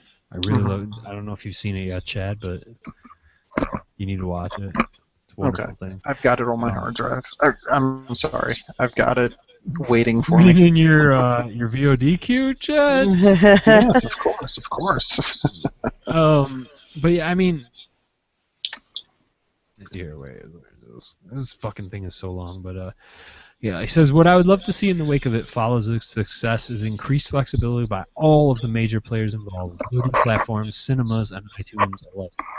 Strong indie films with a chance of breaking out would begin with a 2 to 4 week theatrical window. If extremely well, the VOD and iTunes windows would be pushed back to allow the theatrical revenues to be maximized for awareness of the film and to build. And at the same time, expansion market cinemas be willing to pick up the film, provided that it crossed certain revenue thresholds in the first 2 weeks of release. If the theatrical grosses aren't there, the film would stick to the compressed window strategy and maybe play in those expansion markets with just a few showtimes. To date, the cinema industry is largely unwilling to discuss any flexibility in the way that independent films are booked. I am in accord with the industry that new release blockbusters tend to have a long exclusive theatrical window, but for independent films, we need greater flexibility. Later this year, Amazon is proposing a slate of films developed by legendary indie producer Ted Hope. To the dismay of both cinemas and VOD providers alike, Amazon has floated a 4-week theatrical model, followed by a launch on Amazon Prime. In other words, if you have Amazon Prime, you get free to watch it. I am in full support of trying out this model and would further advocate, however, that the Amazon Prime launch date be flexible such that if one of these titles opens as strongly as Grand Budapest Hotel, it can have the theatrical breathing room to crawl up to $60 million in box office. He says, we kept Grand Budapest on screen for 6 months at the Alamo Drafthouse, and it is now our 10th highest grossing film of all time. So, and he says on the flip side, some films that perform well on VOD should never play in cinemas. So he's kind of going on and talking about The Cobbler. This is kind of wonderful though, because he's kind of trolling. Because he says on the flip side, they should never play in cinemas. Currently, VOD platforms required to have a 10-market theatrical release in order to get an elevated placement. Not all films deserve this. Take The Cobbler, for example. If it has a 7% rating on Rotten Tomatoes and was called ghastly, wildly ill-conceived, and almost fascinatingly awful enough to recommend. By no rational account is this a good movie. It is not a must-see theatrical experience, but it certainly deserves elevated placement on VOD channels. Adam Sandler's Die Hard following will make it a success on VOD, and we aren't going to be swayed by whatever the critics might say or how it performs in theaters.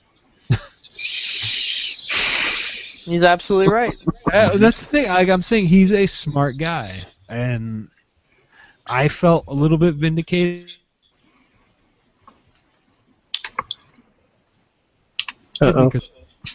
Right? I think that he was bringing up a lot of the points that I brought up, but just other stuff. So, my opinion on the matter. So very cool. Do you guys have anything else you want to discuss on this matter, or do you want to kind of move on to some spoilers? Spoilers. Let's spoil it. All right. So, great. Well, let's. Do we want to tell? Spoil that shit like leaving tuna fish on the fucking front steps during the summer. Yeah. All right. Let's tell everybody where they can find us. So, for those of you who will be exiting, who haven't seen the movie or do not wish to have this movie spoiled, around now would be the time to go. Jeff, you want to tell everyone where they can find you, this beloved podcast, and your sexy ass?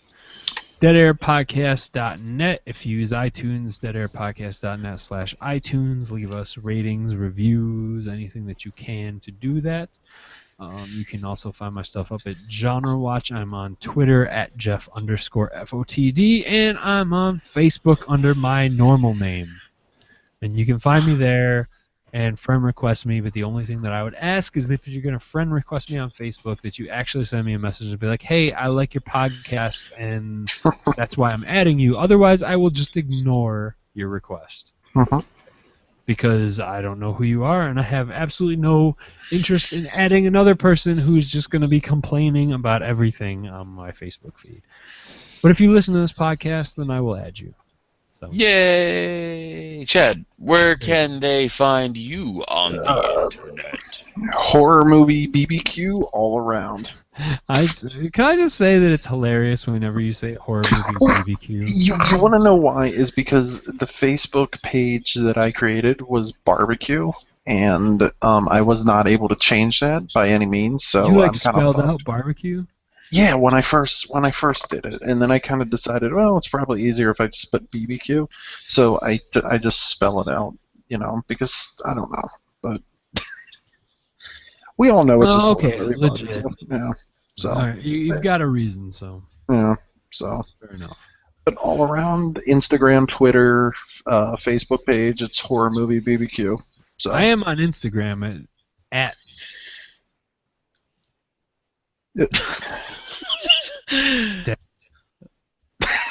Yeah.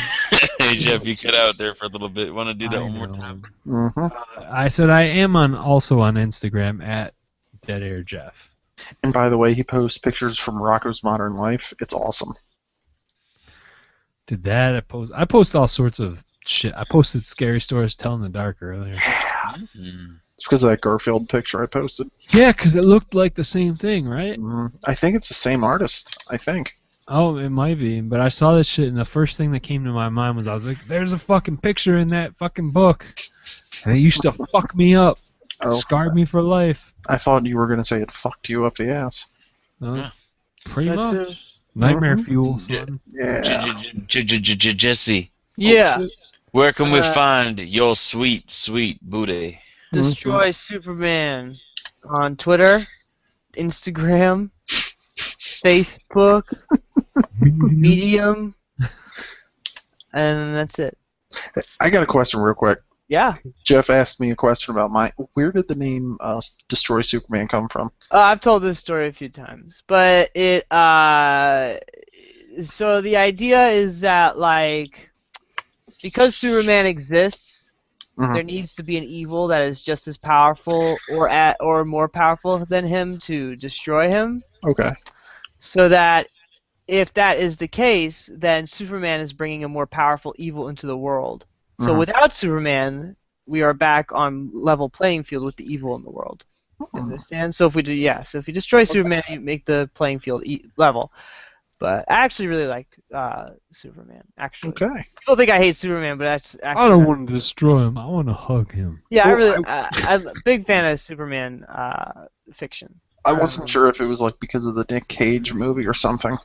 No. I mean, I want to see that very badly. That'll never be made, but they have that time. Okay. Well, thank you. I appreciate it. Yeah, no worries. Very, very nice. And you can find me at docterror.com, and you can also find me on Twitter at drhorrorsexy and at horrorsexy.com, and I'm on Instagram with some fucking name that I can't remember.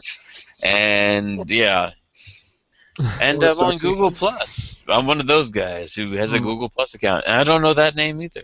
Hey, we have a Google Plus account. Yeah. That's what we're broadcasting on, son. Yeah, but I can't remember my Google Plus name on the horror sexy side or any other. Like, I have a personal one, I guess. I got like multiple shit. I don't even know. Probably giant cock in the ass. Yeah, that's it. Actually, that was my. Name. Yeah, Yeah, but the main thing is to hop over to the Facebook where the Doc Terror is, or hop over to the Twitter where the Dr. Horror Sexy is, and you will find your brain will have a dick in it when you're done. Yes. Damn. Yes. So, without further ado, tune into this podcast because if you're still listening, you're a trooper. It's pretty late. You're a trooper. And now we're gonna spoil this motherfucker up in there. I'm actually going to bounce. So, I will talk to you guys a little later. Yeah. I love you guys so much. I will hopefully talk to you guys next week. Yeah. All right. You guys have a great Easter and a great weekend. You too. Take care. Bye. All right. We will be back in a minute to talk about some shit. You're going to be deep in the shit. Rectum. Rectum. Damn near killed him. Damn near killed him.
Yo, mama. Mm. Hey, Jeff, I'm sitting in my fucking basement. Thanks. You scared the fuck out of me. Sorry, bro. I'm seriously looking around. I'm waiting for fucking something to eat me. Dude, that soundtrack is just fucking awesome, though.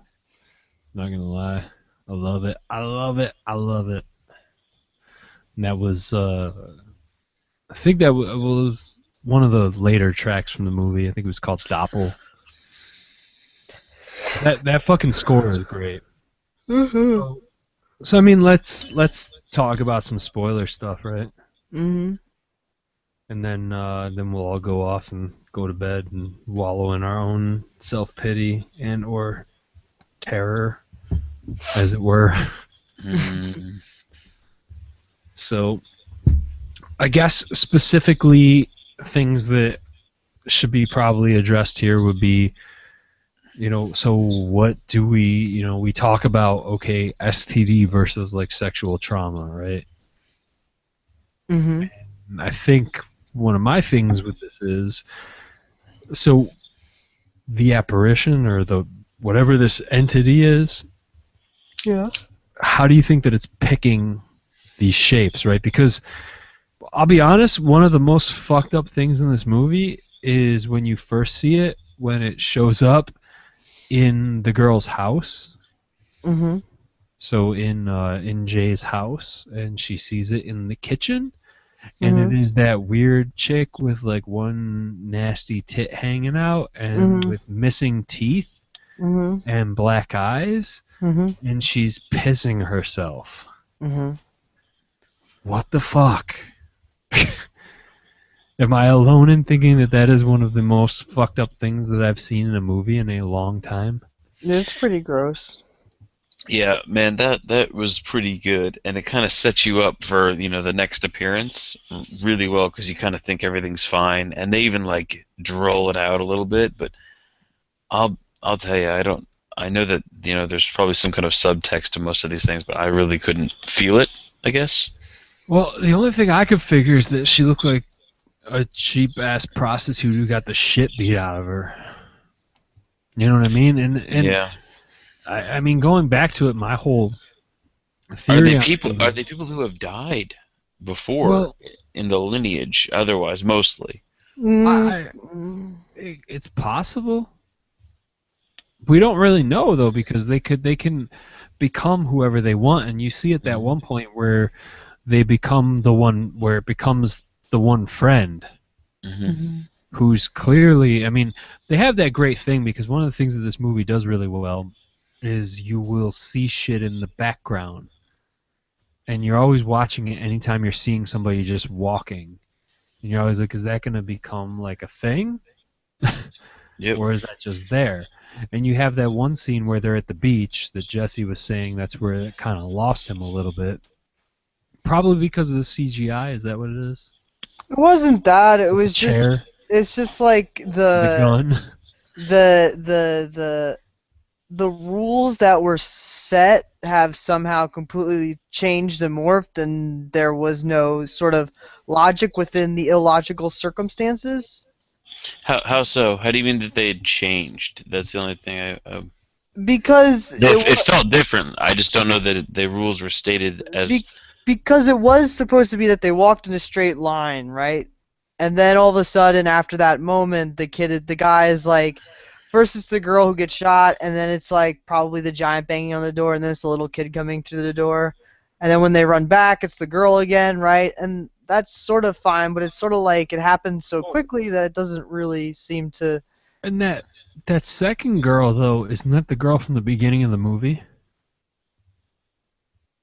It might be, and that's another thing is that she never acknowledges that these are people that she has seen before, like the little kid, or that could be her mother at the beginning, and I'm quite sure that's her grandmother when she's walking through the school because you see a photo of the grandmother. I was wondering about that because her mother at one point, I mean, you see her mother's face very briefly, and I don't think her mother is ever showing up in there, but I was wondering about the old lady in the school because they kind of showed the picture. Yeah, that was her grandmother, or someone's grandmother, but obviously somebody that she knew because she had a photo of him. Right. And so... Very obviously the father part at the end. Yes, and it's so weird that it's like barely acknowledged, that's barely acknowledged, which is fine. That's fine. That's not my problem with the movie. But my problem with the movie is that after that part at the beach, the logical like implication. Yeah, or the contraption of the film, right? That works. Is somehow it becomes completely illogical. So then all of a sudden you have like a naked dude standing on a roof, which doesn't really make sense as to why he'd be on the roof. You know, like they walk in a straight line, they go through doors, they break windows. Why would he be on the roof like magically? Well, quite frankly, though, I thought that the whole breaking windows and shit was way creepier than just them being able to teleport. Mm-hmm. Because there's that thing that's like, okay, there's this thing, and it walks towards you, and it has to, like, break in, so you could literally be in this other room and hear, like, a... Yeah. And next thing, it's like, fuck, like, you hear that shit, and you're like, I know this thing is coming, and it's like, to the point where... So, okay, obviously the whole beginning scene, when you watch the movie at first, you're like, what is with this chick? Like, why is she doing this? And then after you realize it, you're like, oh, that wasn't actually her father, right? Like, you start to understand why her behavior is that way and why she's running away and everything. And then, you know, you get to the point later on where there's that Greg dude or whatever, she sleeps with him, and then you see him. And the other thing that's kind of fucking weird about the whole thing is, you ever notice that these people are always wearing white? Mm-hmm. Like, always wearing white. Mm-hmm. And you see that Greg dude in, like, white-ass long johns, like, coming in and trying to get into his house. And you see him walking down the street, and he tries to, like, get in the house, and then the thing's locked, so he just walks over and picks up the rock and throws it through the window and climbs in. Mm-hmm. And that just, like, it's so fucked up in a way. And just because of, like, I don't know what it is, but it just gives me the chills thinking about it. And then when she gets in there, like, he sees it as his mother. Right. And his mother, like, I mean, so it makes no logical sense because we've seen all these other times where this fucking thing gets right next to her and it's fucking pulling on her hair and doing shit. But when that dude opens the door, she just, like, pounces on him and starts grinding her fucking underwear on his crotch. Mm-hmm. And it's so fucking kind of gross because her tits are hanging out and, like... Like, that's what I'm saying. Like, it's fucked up and weird and kind of partially offensive. And then, like, sort of at the end, the whole pool scene, like, I don't understand why that the thing is now, like, able to walk in a circle and is throwing things. Well, I think that whole point was just that, like, these people are not geniuses and they have these ideas and this is what somebody might try. That's not that. I don't have an issue with that. I just have Where do we get that it only works in a straight line? Is that the initial thing that he says to her? Yeah. I never heard this straight line. I just heard it's always walking towards you. Yeah, it's always walking towards you. I mean, just because this guy hasn't seen it, or, you know, I mean, I think it could probably, the mythology could be a little expanded. I don't think it's something that, you know, we know everything about it just based on the earlier things. So maybe that's where they're giving it some play and why they're not, you know, obeying rules, because maybe they kind of think that, well, maybe there's an initial set, but maybe you don't know everything about the rules. And that's exactly it, because at one point, like at the very beginning of the movie where you get introduced to this whole concept is where he's talking about the girl in the yellow dress at the movie theater. Like, you don't see it, obviously, because they're trying to kind of set that up, but at the same time, when you see what Jay is seeing, it's always very clear that that's not a fucking person. Like, that thing is like a thing that's coming after you, right? Like, it's always very clear, right? And when you see that scene in there, it's like you would almost think that he saw it and thought it was a normal person. And that doesn't make any sense to me, because they never look normal. They've always got blood coming out of their nose, or they always look like they got beat up. You know what I mean? Mm-hmm. And so that part kind of doesn't make any sense. And then you also have, I mean, there's a few parts in there that are a little bit bizarre. But the thing is like, it sticks with me though, right? Like that imagery of a lot of these scenes, they stick with me. And I feel like the implications of the father, and because of her reactions to it at the end, seem to insinuate that possibly there was some kind of like sexual trauma that was related to her father, because she won't even say who it is. Mm-hmm. And you see his father, you see the picture later that's like the father, and then you wonder, like, why is the mother drinking? Why is she so, like, so you get why into does that, her TV have rabbit ears? Well, you get into that cycle that's like, people who are sexually abused tend to become promiscuous, right? That happens, right? I mean, it's a thing, right? I'm not just imagining this. Like, so people who are sexually abused tend to become promiscuous. And then you get into that thing where you look at this, and once you get this thing, the whole idea is you need to go have sex with all these people to try to get rid of it.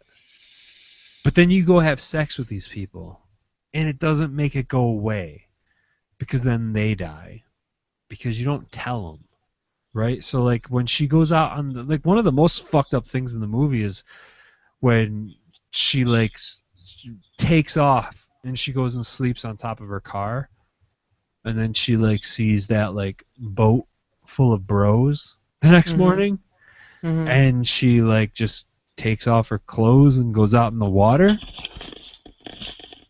right? And then you see her driving home the next, like, right afterwards, and she's like just got that tear coming down her cheek, but then the thing is coming for her.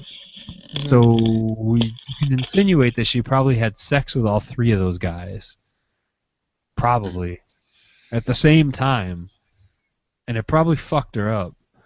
And then they all just got killed. Right? So now this thing is back to her, and she feels like shit about it because she just went and did this thing and just completely did this thing that just goes against everything that she probably believes in and everything that she's like, you know what I mean? I mean, and that is the cycle of abuse, right? Like, that is how things work, and that is completely fucked up, and that's what is kind of disturbing about it. You look at all the people, like, you look at this and you get this picture of her when the movie starts. You don't necessarily feel like she necessarily, like, you don't feel like she goes out of her way to just fuck everybody, right? But she sleeps with mad people in this movie, right? And I've heard people accusing this movie of saying that, oh, well, if you make poor choices and sleep and fuck people, then you get what you deserve. And I'm like, I don't think that's the point. I think this is the point, is that when sexual trauma happens, you tend to go out and do all of these things, and it haunts you. You know, it follows you. It doesn't go away. And, you know, so what do? You go out there and you try to have sex with other people to make it go away. And it doesn't. And that's I just thought of something interesting. What if she had sex with the person who had sex with her again? Who gave it to her? Would she pass it back? I have no idea.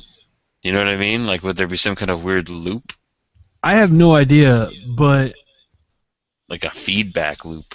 In looking at that theory, though, one of the more interesting things about this whole movie is that dude Paul, who is like just, he knows that like, yo, if I bang this chick, I'm gonna get this thing that's gonna try to kill me, and he's just like, yo, let me have sex with you, like over and over again. And why did you pick him, right? Like, and it's just kind of weird, right? Because that dude is like, he's straight up kind of creepy. But at the same time, like, you can empathize with him. Because I thought he was loving and caring. That's what I mean. He's like a good dude, but it's like that's all he wants in his entire life, and he's willing to be like, you know, if I get fucking killed by this thing, that's fine because I just got to bang you. It's a little bit admirable. But I don't know, it's just like all of these things are what makes this movie interesting to me. And I don't think all of the answers are out there, and quite frankly, I think the director himself has said several times that he's not necessarily going to spell it out for everybody. But I don't know, I feel like there's a lot more to this movie than people give it credit for, and you know, it's good, and the fucking jump scares are like epic. The scene where right after the titty pissing on the floor, supernatural being coming after her. What really fucking got me was when they go to the house where that Hugh dude was staying, and they find like the Playboy with all the used Kleenex on it. Because apparently this dude's on the run, but he has enough time to jerk off all over everything. There's always room for Jello. Apparently. But they go to that house, and there's a part where she goes and opens the closet, and then her sister like fucking like pounds through the wall, right?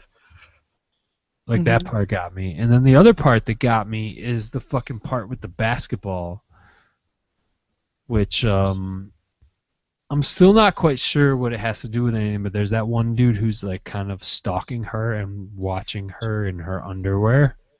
All the time, and I don't understand what that has to do with anything other than setting up the fact of, hey, we can use this as some jump scares in a couple spots. But there's the one part where he throws where she's like looking at herself in the mirror in her underwear, and he throws the basketball at the window. And like that shit just caught me way off guard.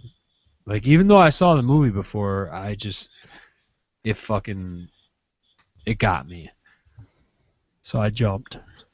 But what, I mean, do you guys have any kind of inkling as to what the fuck is up with that weird kid who's like always spying on her? Like, does that have any other implications in the movie, or? I think it's just the kid next door who just likes to creep on the girl next door. So is he only there just so that they can like substantiate the fact that they're gonna do jump scares, or what?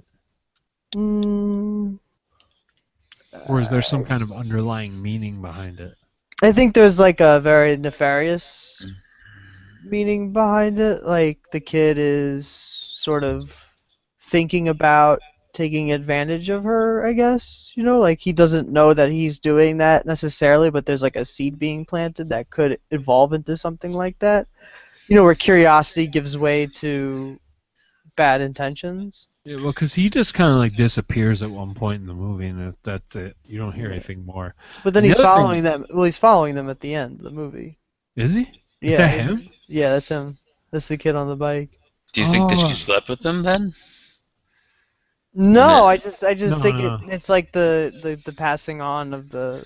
Well, because she gives it to that Paul dude, and then he's like, "Yo, I'm gonna go find these nasty ass hookers and give it to them to kind of get rid of it." And then they're kind of together, which is kind of out of like a love thing, but also kind of out of the fact that, well, we both have had this, so we both can see it, so as long as we stay together, we can make sure that this thing isn't coming after us.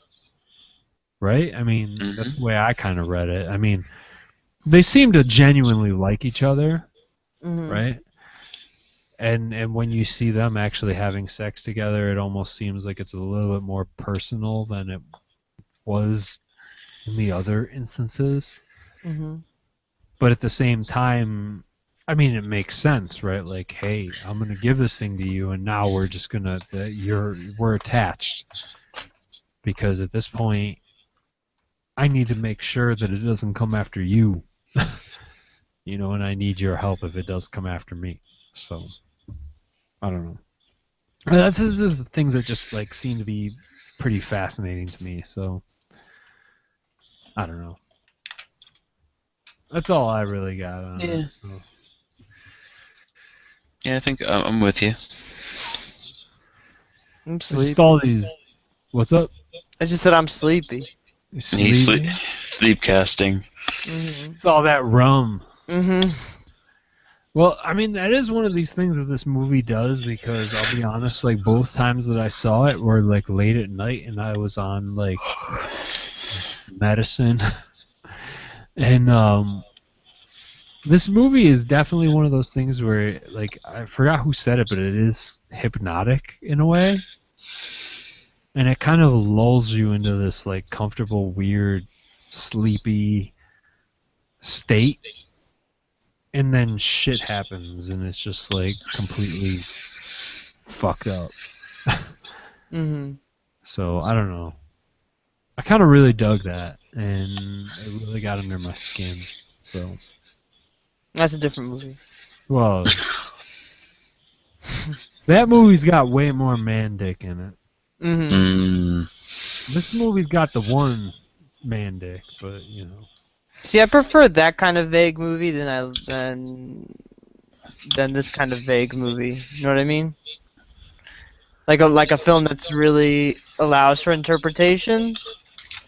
I prefer something like Under the Skin more than It Follows. But this movie creeped me out way more. Yeah. I would say I thought about them more equally. Like I thought about them each equally, but I think It Follows just was creepier. Oh yeah, like I'm telling you, man. Like when I was like taking my laundry out and had to like turn off all the lights and then get back upstairs.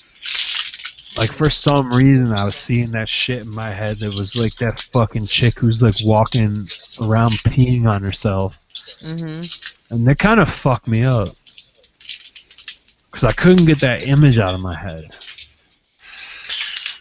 Yeah, the one that gets me is the one right after that with the guy who pops out of the door, like right when they're like all talking to her and saying everything's okay. Oh, the big giant guy? Dude, whatever it is about that scene just freaked me out. Dude, there's so many people that get fucked up by that guy, and he just shows up, and he's just like, he makes no bones about it. He's just kind of like, oh, I'm coming in. Like, they open the door, because there's that whole thing about, don't open the door. Do we open the door? And then like people fucking open the door, and this dude just comes in, and nobody notices them. I love it. I mean, it works, man. It's legit. So yeah, okay. It sounds like I think that's about it. Yeah, man. I gotta do some sleep. Cause it's like almost 2 a.m. and shit. So thank you everybody who's listening and whatnot. You are awesome. And if you haven't by now, we probably spoiled the fuck out of it. But go see It Follows, right? Mm-hmm. Mm-hmm. And other than that, I think we'll be back next week. What are we reviewing? Backcountry? Yeah. Backcountry. So we're going to talk about bears next week. Gay bears. Yeah, and apparently Chad is going to interpret that as gay men wearing leather. Werebears. Oh, fuck no. We had that conversation a few weeks ago, and that movie is terrible. Oh, what, Chillerama? Or? Yeah, well, Tim Sullivan's segment in Chillerama is almost unwatchable. It's pretty bad. Oh, I thought it was funny. No, I cannot stand it. I mean, I didn't like it. Maybe I did like it. Even Adam Green and Joe Lynch are just like, they don't even acknowledge that one. I can't blame them.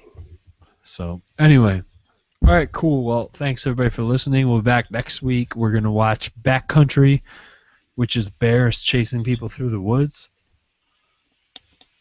And I don't know. I guess till then, hang out, go see It Follows in the theater, and don't fucking you want to say the line, James? You want to say it? No. I would feel like I was like grabbing your dick while you pee. No, I think you should say it. Oh, all right. So why don't you I'm gonna give it a yank.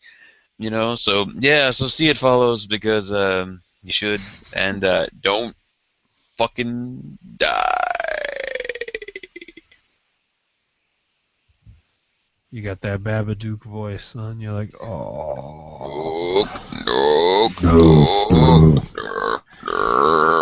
Yeah, that part is like the one part in the movie that always fucks me up. Like, I'll be watching it, and like the one time I was like kind of falling asleep while I was watching it, and then I woke up because that part with the phone call.